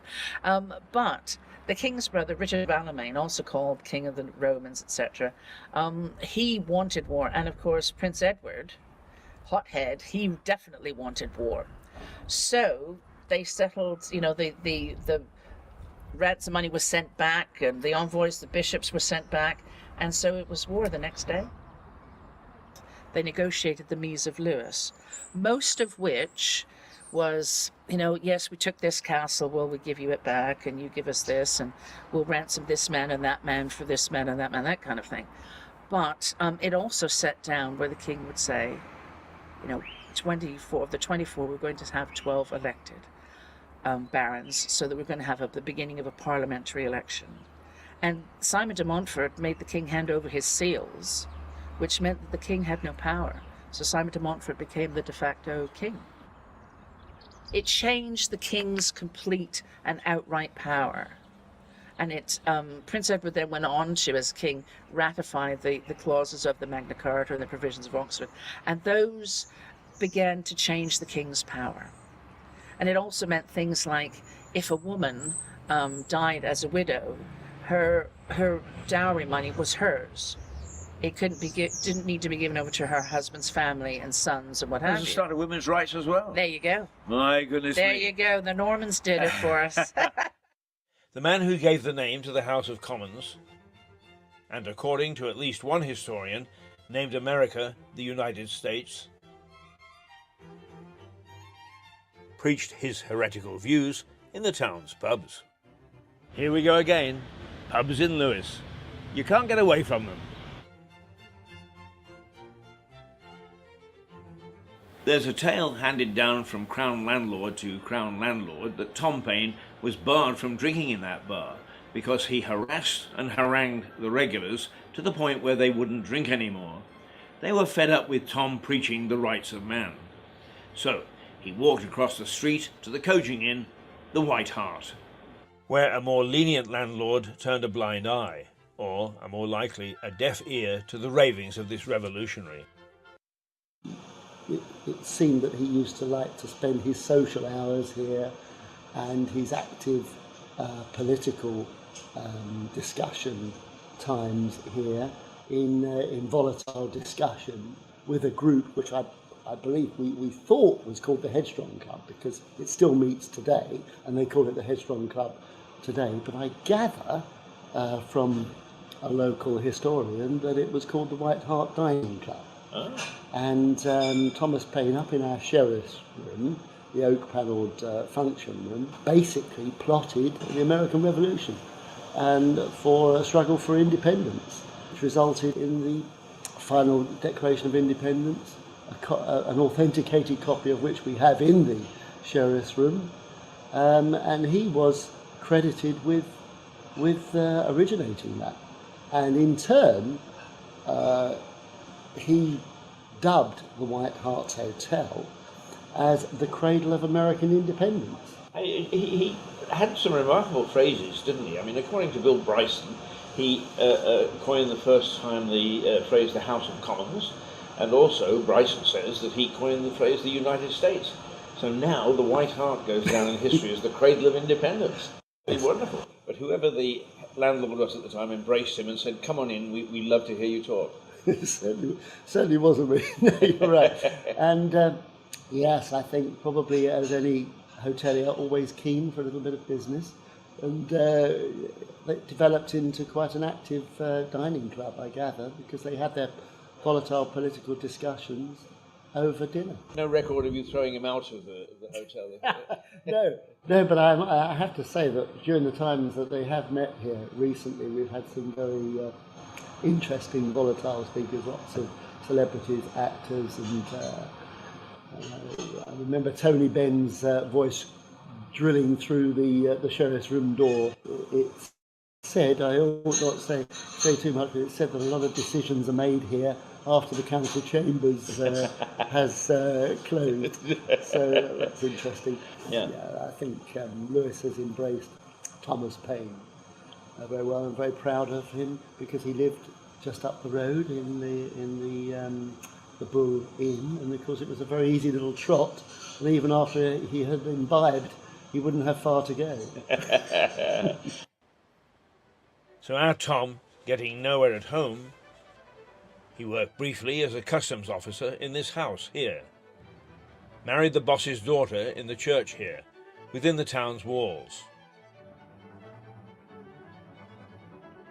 Then took off to America. In Lewis, he was ranting. In the colonies, he was making sense. He preached revolution, and revolution was what he got. The American colonies broke away to form a new country, the United States. There are many more buildings that either face or back onto the high street. Lewis Prison is a few hundred yards up the road. It has held many famous people, including pop star Mick Jagger. Jagger famously talked his way to a prison phone, called the White Hart Hotel, and ordered a takeaway, which was duly delivered. Tucked away behind these buildings was a naval prison. 250 Russian prisoners captured in a naval battle in the Crimea War were incarcerated here in 1854. Life was harsh for the ratings, but the officers roamed the town at will, socializing with the locals and dining at the tables of the high and the mighty in Lewis. 17 of the ratings died while in prison, and a monument to them stands in the graveyard of a local church. This impressive structure was built by Tsar Alexander II, and its upkeep is still paid for by the Russian embassy in London.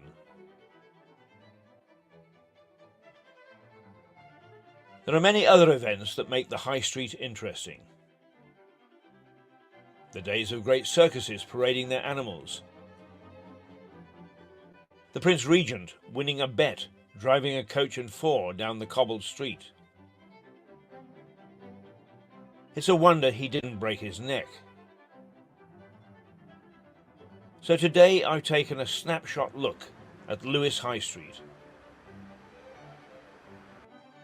High Street UK. Every high street has a history. And there are thousands of high streets across the country. And this is just one of them. More high street tales tomorrow. Meanwhile, where's that pint?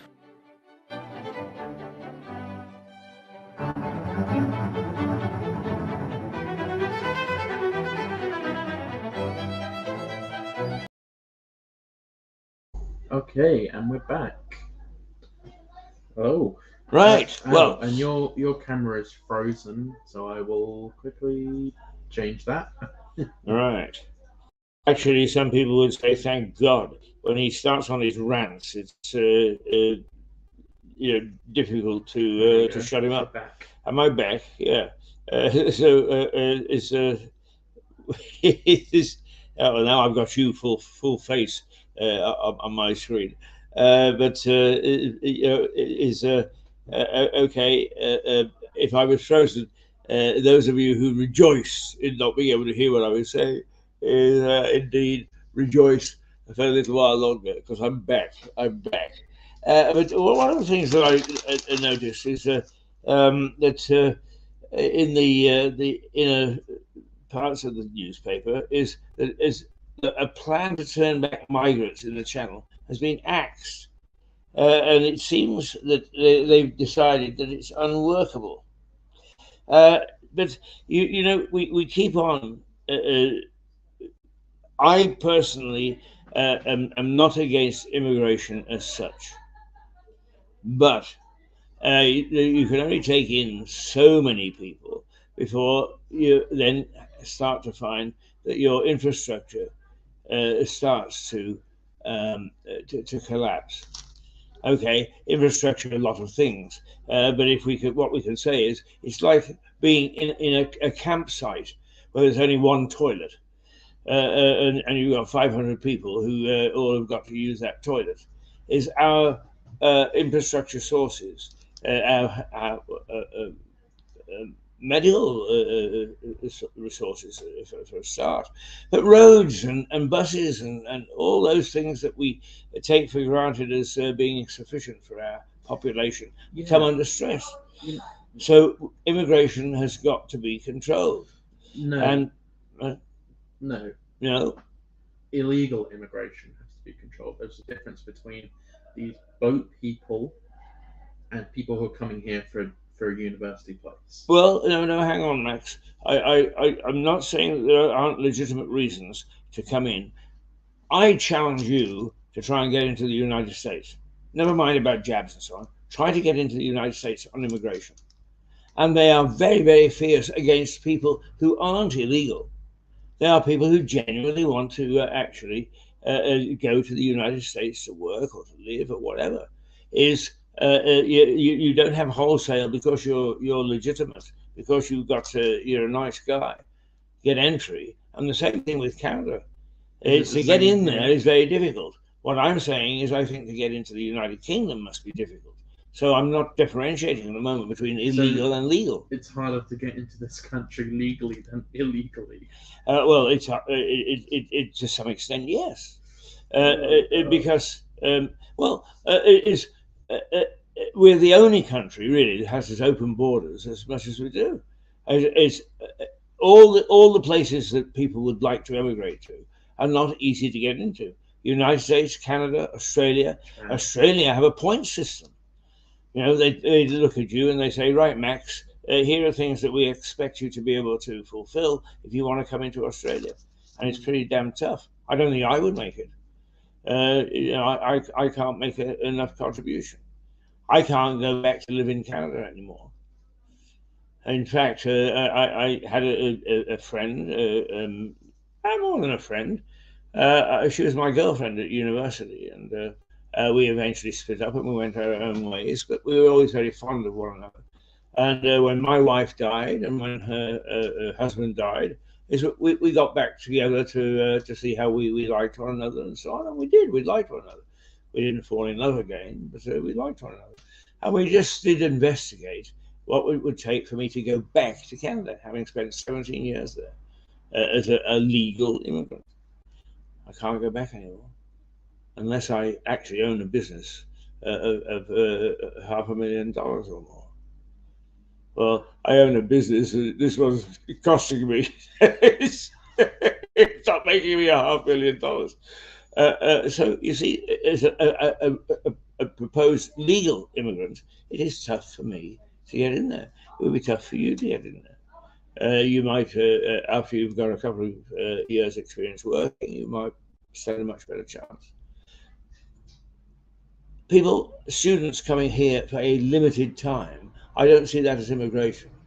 They're coming here for 2 years or 3 years, the length of their university degree. That's different. If they then want to stay, they can actually then apply for legal immigrancy. But certainly the illegal side of things needs to be controlled.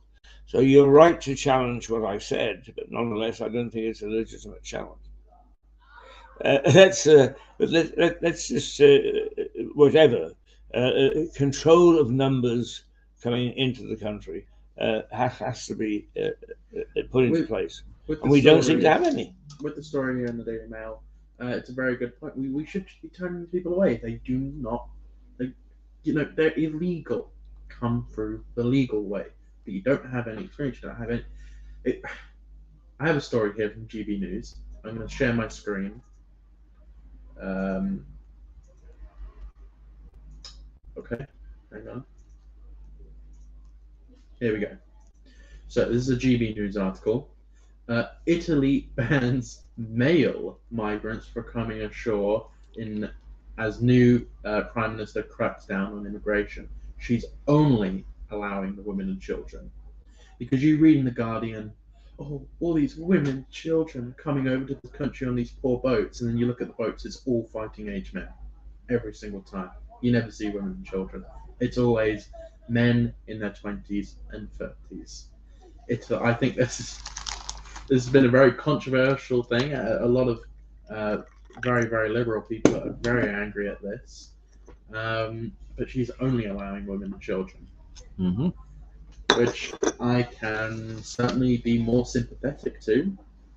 I still think we should have a ban on all illegal immigration, not just some.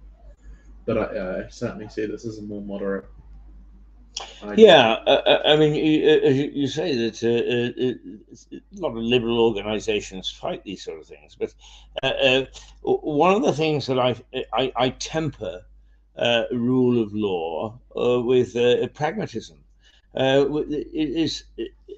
It's no good stamping your feet up and down saying, how dare you keep these people out, and not take into account that their entry into this country or into Italy or whatever, it will actually cause problems for the indigenous population.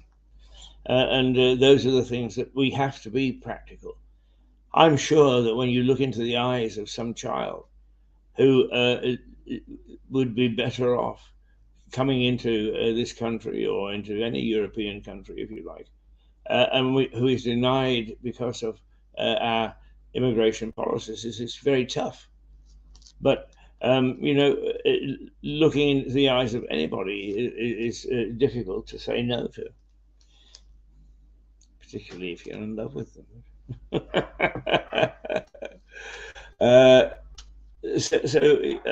I have a tendency to join you and say, yeah, this is the Italian Prime Minister you're talking about. Yeah, I think that she's taking a very pragmatic approach. The one who's been smeared all over, saying she's far right. Far right. What does that mean anymore? It doesn't mean anything. No, it's like it being called racist. Yes, it doesn't affect anyone anymore because they use it so often. Yeah. It means nothing. Far right to me is with jackboots and marching down and beating up Jews or throwing people into prison for their ethnic persuasion, or that's far right to me. Right. Having conservative ideas and thoughts and policies is not far right. It is right wing. That we have a left wing. That's how we balance our politics. People have different points of view. There is extreme left wing, right? People say extreme left wing. To me, extreme left wing is the communist regime, where in fact they do exactly the same as the far right. They lock people up for their beliefs and actually are very intolerant towards any other people of a different political persuasion. Yeah, so far left would be socialist, extreme far left would be communist. Yes. So would you say Hitler was far left, considering he was Well, socialist? Hitler tended to be far right, actually. I mean, he even though he claimed to be social democratic, he actually behaved in a dictatorial way. With but communist and dictatorial as well. Well, all the communist regimes. You look at China, yeah, communist China, well, Soviet Union. yeah. Well, Cuba. what they say is, if you go in a circle, is there is the far left and there is the far right, right? There's very little between them. They both behave in yeah. And then as you go around the circle, so and you get to this point down here, this is where you've got moderate on both sides, as it were. So yeah, it doesn't matter whether you're a communist or fascist. There's not much difference between the way that they behave. Basically, they're authoritarian regimes. I prefer the term authoritarian regime, actually, because then you don't have to worry about their politics. It's their behavior. They behave. What did you ask? Well, it's 10:30. And let's just remind people who we are, right? This debate and this discussion is between the two anchors, if you like, or hosts of Break an Egg, which is the morning program on Mirador Television. The Mirador Television is the biggest little television service in the world. Which also boasts that it is local but not parochial.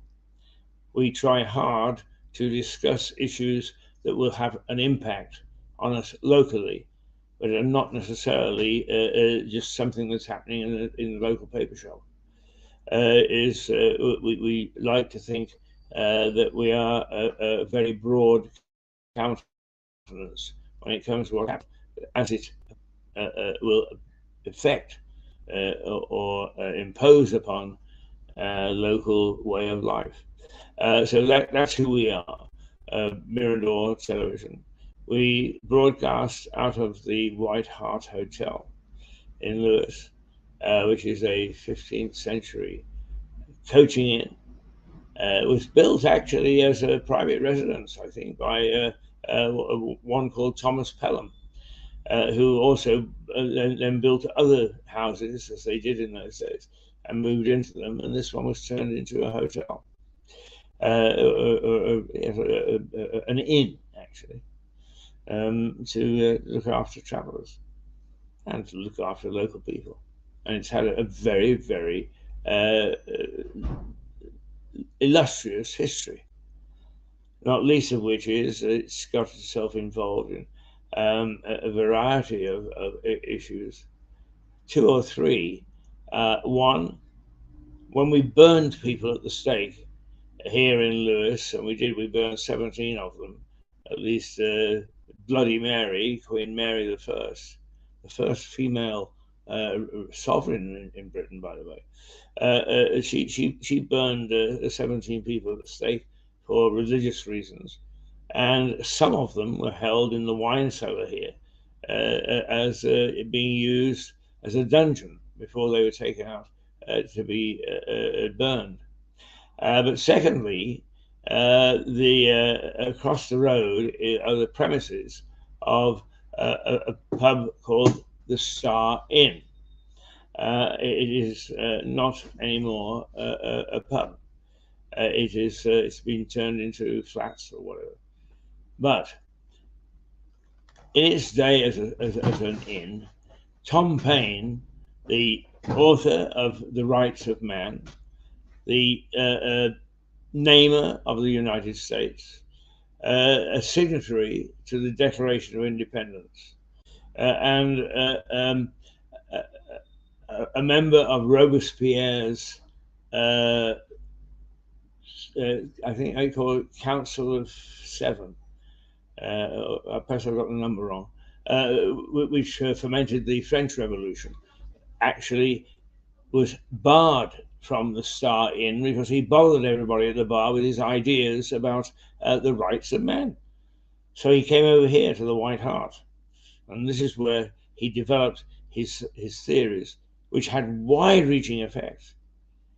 He once drove past Parliament, as it was then, with Benjamin Franklin from the United States, and said, "There, what I believe is there should be a chamber for the voice of the common man, called the House of Commons."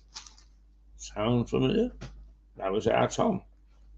The United States. Sound familiar? That was our Tom. So we are in a very, very ancient building which had a big impact on the world.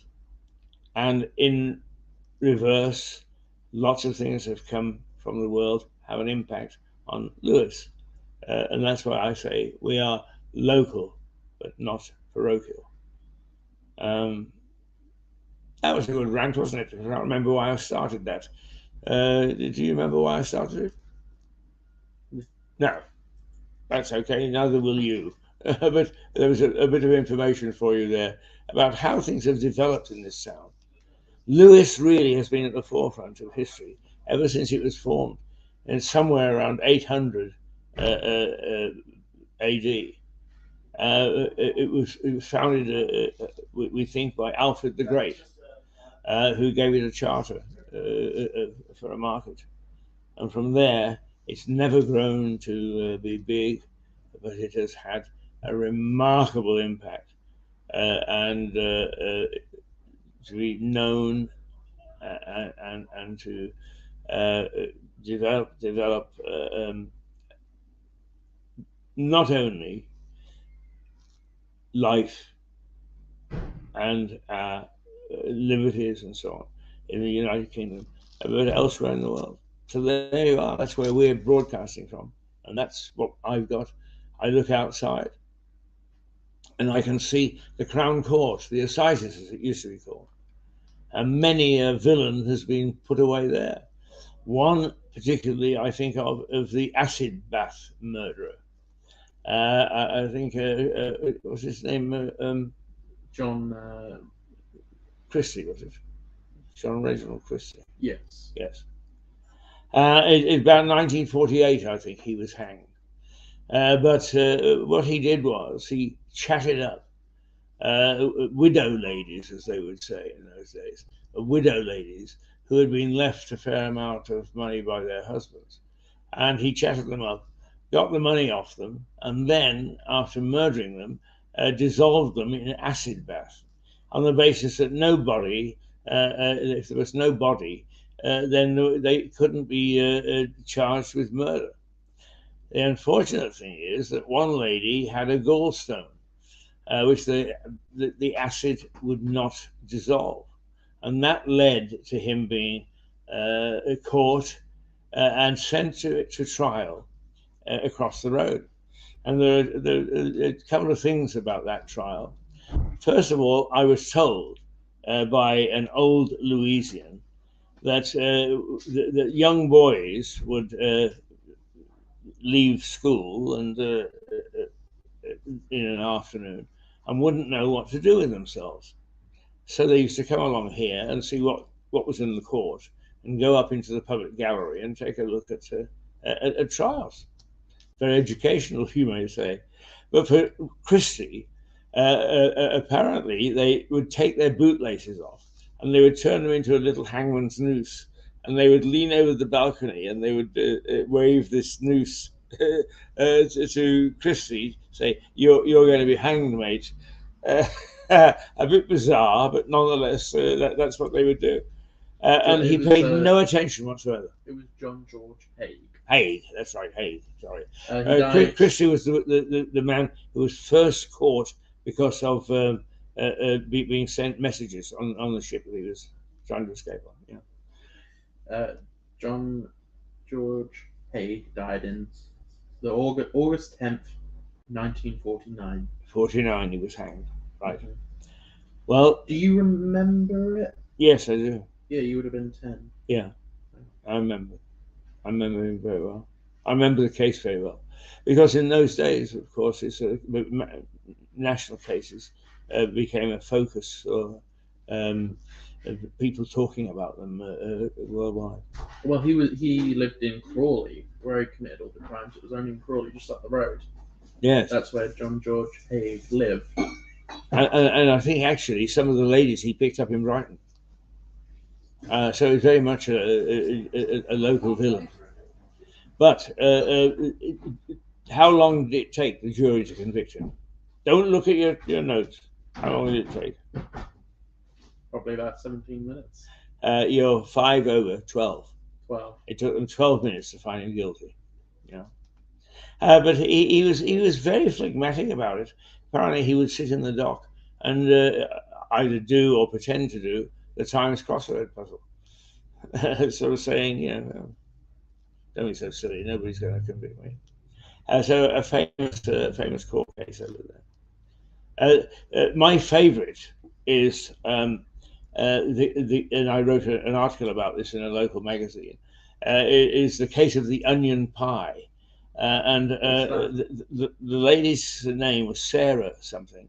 The reason that she's famous, and why I find the case very interesting, is she is the last lady to be publicly hanged here in Lewes. And she was hanged outside the prison. And 4,000 people came to watch her being hanged. And the records say that 4,000 wasn't very much, because there were a couple of recorded hangings in Brighton that actually got something like 20,000 people. People would come out with picnics to watch the hangings. What was it? Ruth Ellis? Yeah, no, Ruth Ellis was the last lady to be hanged. This was the last lady to be hanged outside Lewes Prison. And she came from East Hoathly, or one of the little villages out here. And she believed that a lodger fancied her, but she was married. What was her name? Sarah. Look up something like about 1865 or thereabouts. And it's known as the onion pie murders.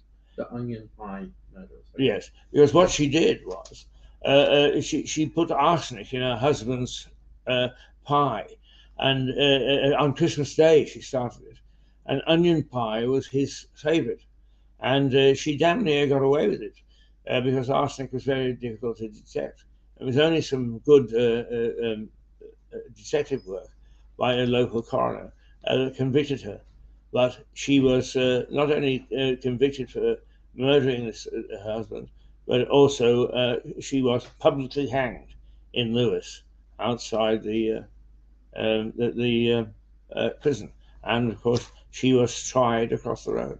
Sarah Ann. What was her last name? French. That's right. Sarah Ann French. The case of the onion pie. Oh wow, she was hung in 1852. 1852 was the last time. I think it was a little later, 1860 or so. The last man was hanged outside Lewes Prison. I can't remember who that was, but they were public occasions. In fact, the strange thing is that people would come from miles around to watch somebody being hanged. Bizarre, but that was the way that we saw things. And the coming of the railway added to the crowds, because people would say, "Oh, let's go down to Lewes. There's a hanging this afternoon," and they would have picnics. Well, they waited to watch this poor unfortunate brought out and strung up at the neck. So there we are. Another. I mean, I'm trying to give a picture, I suppose, of Lewis and some of the things that it's done over the years of interest. He's being hanged in Lewis. Hangings took place right across the southeast, though. I mean, Hastings had several well-known hangings where thousands turned up. One of the things about Lewis is it has a very interesting. Well, it still has a very interesting prison. And the modern prison, which I think was built in just about the time of that hanging, 1860, its first group of people were a group of grenadiers who had been captured by the British in the Crimea War, which is a war with Russia, and they were brought here and held and then sent home. Most people don't remember, or it's not noted, because there is a more famous group of Russian prisoners who were held in the naval prison. Now it's not extant; it's been knocked down.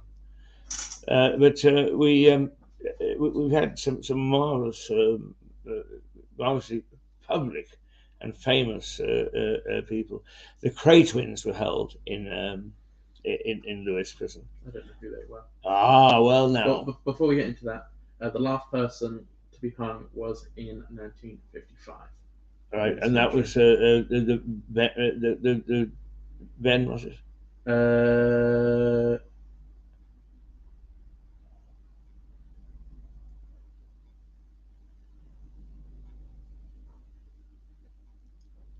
Derek Bentley. Yes, Derek Bentley. That was very controversial because it was said he didn't actually pull the trigger. It was his youngest accomplice who didn't get hung because of his age.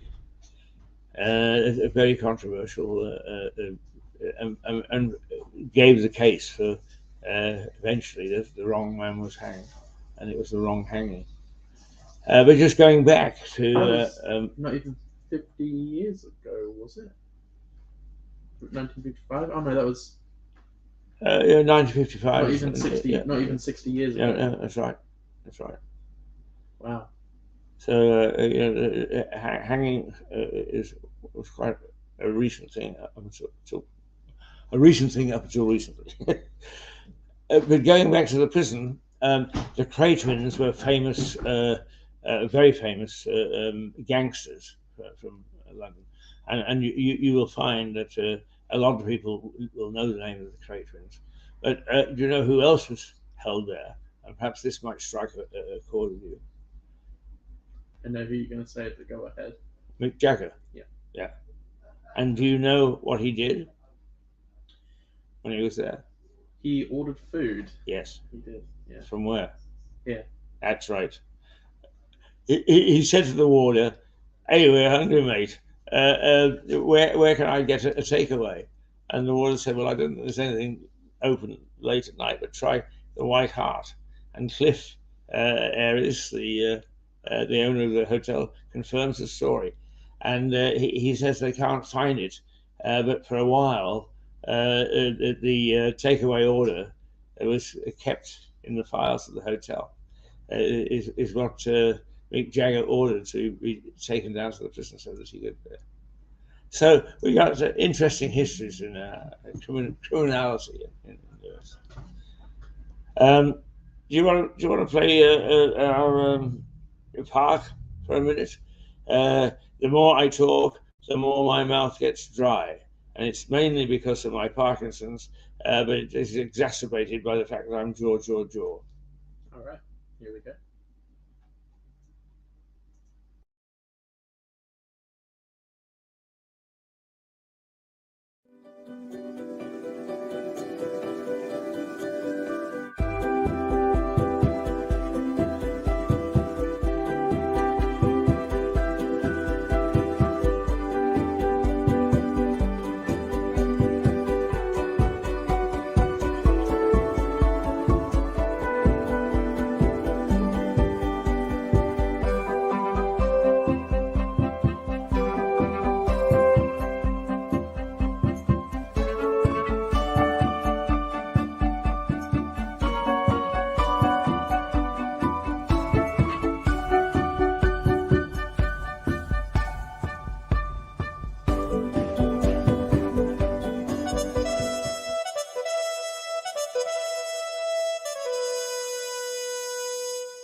Okay, and we're back. Yes, Max, I thought it was interesting because you actually spotted the story about Christianity and so on. You obviously find it quite interesting. Is that the Mail actually has a leader on it? It's editorial, and it is short, so I'm going to read it. It says Christianity is more than a religion in this country. It provides the moral code that underpins our society, institutions, and legal system. Over centuries, its creed of faith and understanding and charity have served us well. So the news that fewer than half of us now regard ourselves as Christians will be seen by many as a sad moment. In the absence of a common morality, shrill, self-righteous minorities take over. Sorry, I'll reread that. In the absence of a common morality, shrill, self-righteous minorities take over. The present culture wars, in which reason is too often drowned out by sycophancy and cacophonous dogma, are a baleful example of that fragmentation. Not a bad assessment, I think. No, I don't think. But you picked on the story, and so did the leader writers of the Mail. So if you want a job at the Mail, I think that you're picking the right stories for them. I am looking out over the road, and standing outside chatting to somebody is somebody for whom I have great admiration, and we actually have got a little piece on him. And that's Andy, the window cleaner. And he has been window cleaning on Lewes High Street for something like 30 years. And he is a delightful character. And I always tease him because whenever I see him, he's chatting, and because he's so friendly. And what am I seeing this morning? I'm looking out over the road. There is Andy, the window cleaner, and what's he doing is he's chatting, right? And the other funny thing is he's chatting to a black chap. Now, we don't have a large black community in Lewes. It's mainly because all sorts of reasons. But a few years ago, some idiot journalist decided that was because we were racist in this town. This was a discriminating town, racist. And it just shows you how wrong people can be with misusing statistics.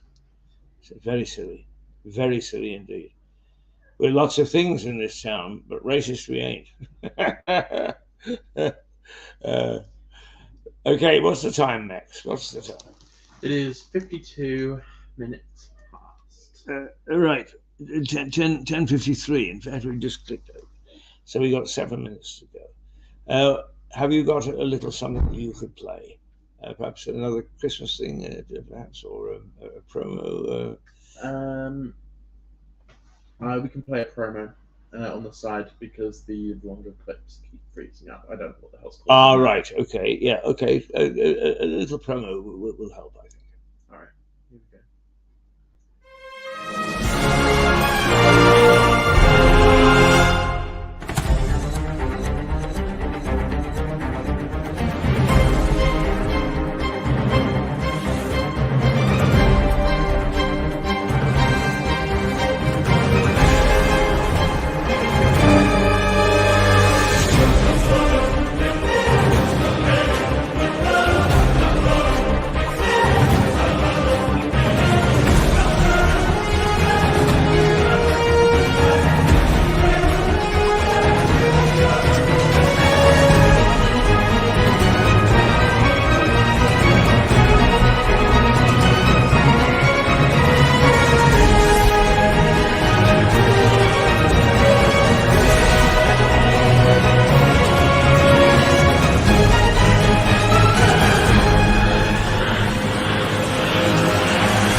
So we got 5 minutes left.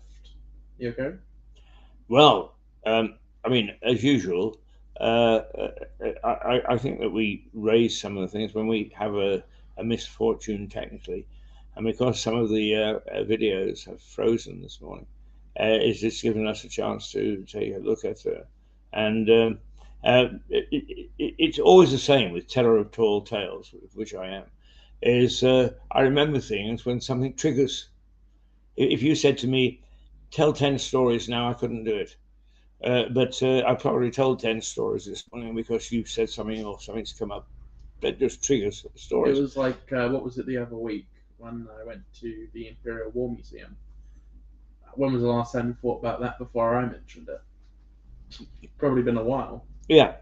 Uh, uh, um, yeah, I mean, I was reminded that I've got recordings in the Imperial War Museum. I'd totally forgotten that until you mentioned it. And then suddenly, oh God, yeah. I mean, I didn't see, but they did have an Irish section. They did have a section on the IRA. I think this. Well, it might have been in that. They did Or have a vehicle there that I think you may have been in, or been in and driven maybe.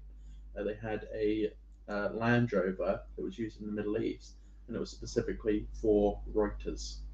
right, yeah.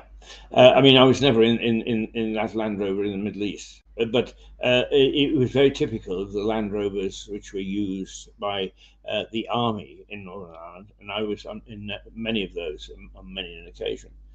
And of course, what people don't understand, I think, about journalists is okay, we go and we report and so on and so forth.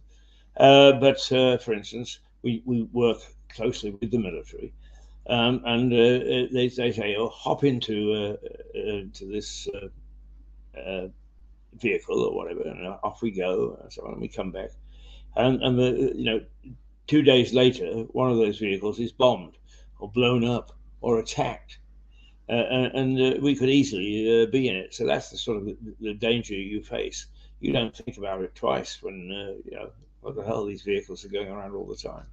There was one particularly nasty uh, uh, experience the British Army had in a place called Narrow Water, which is on the border between um, County Down in Northern Ireland and the Irish Republic. I'm not quite sure what the county was, but the town on the other side was Carlingford, and we would go down to Carlingford quite regularly because for the longest while the pubs weren't open in Northern Ireland on a Sunday, and they were in Carlingford. So we would drive over the border, and actually that was a laugh in itself. Because along the road, a coast road leading to Carlingford is the border was a chain across the road. And at the weekend, I just took the chain down and left it on the road. There's no officials there or whatever. But Carlingford is another story. But the Narrow Water was yeah, Narrow Water was a strip of an inlet between the Irish Republic and the County Down in Northern Ireland, and the army was lured into going down there in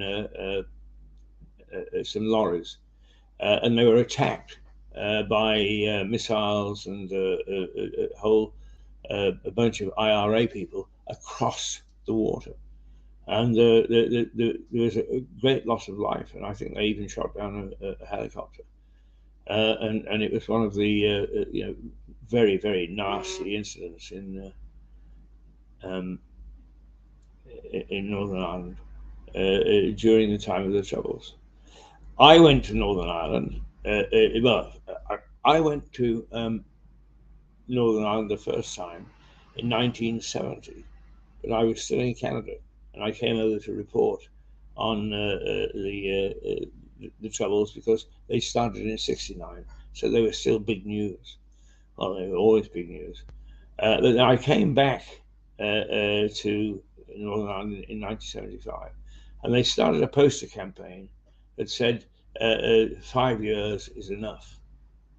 And when I left Northern Ireland, I only just ended that campaign, and I think he was saying that 15 years is enough. Each year, this poster would go up. 6 years is enough. 7 years is enough. 8 years is enough. It did nothing to help end the thing. So you were reminded of what you were living through every day by these posters. But it was a difficult time.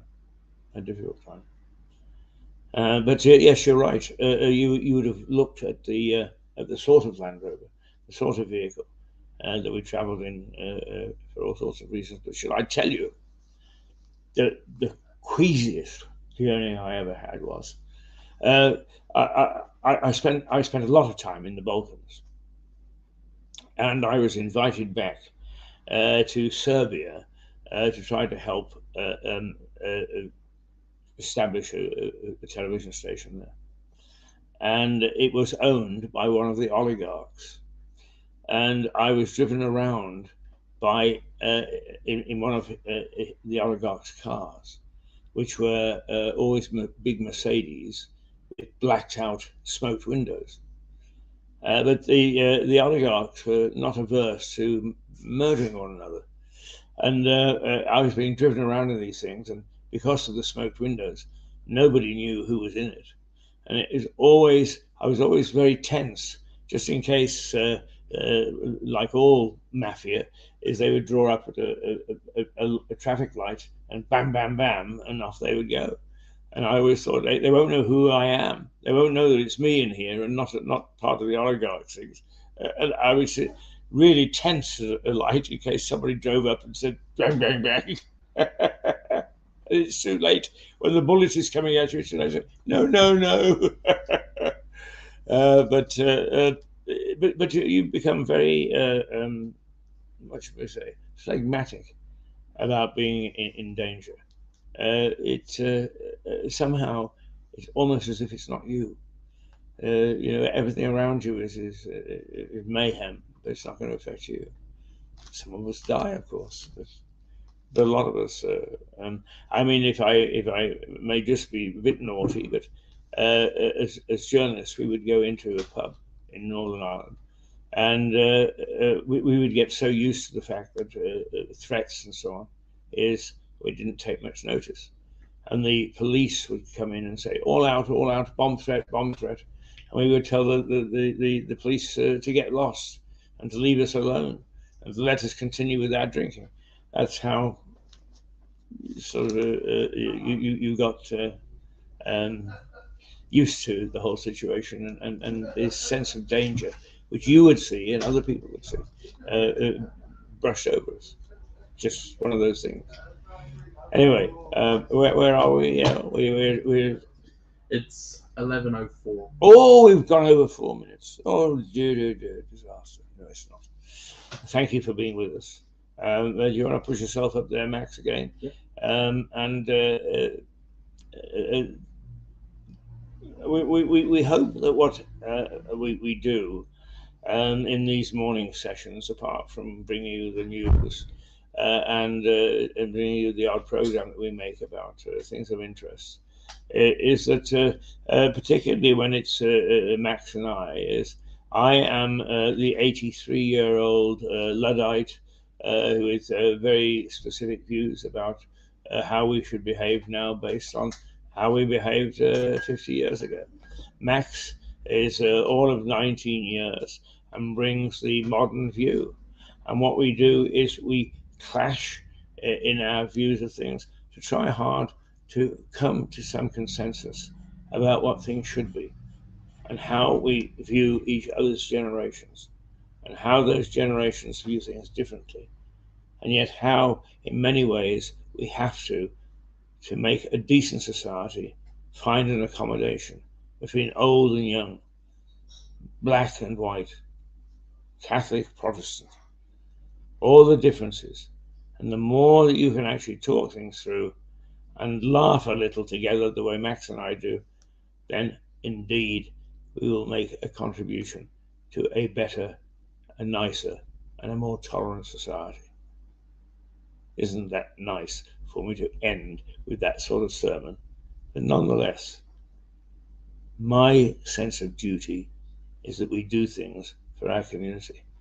And I hope that what we do on this television station is things for our community. Because I'll tell you, we don't do anything that gives us much personal, certainly not money in the pocket. Till tomorrow, say goodbye. Goodbye. Join us at 8:30 tomorrow morning, and then at 9:30 to 10, I will be joined by Liza Page. And that is worth listening to, I'll tell you. Till tomorrow, toodle pip. Goodbye.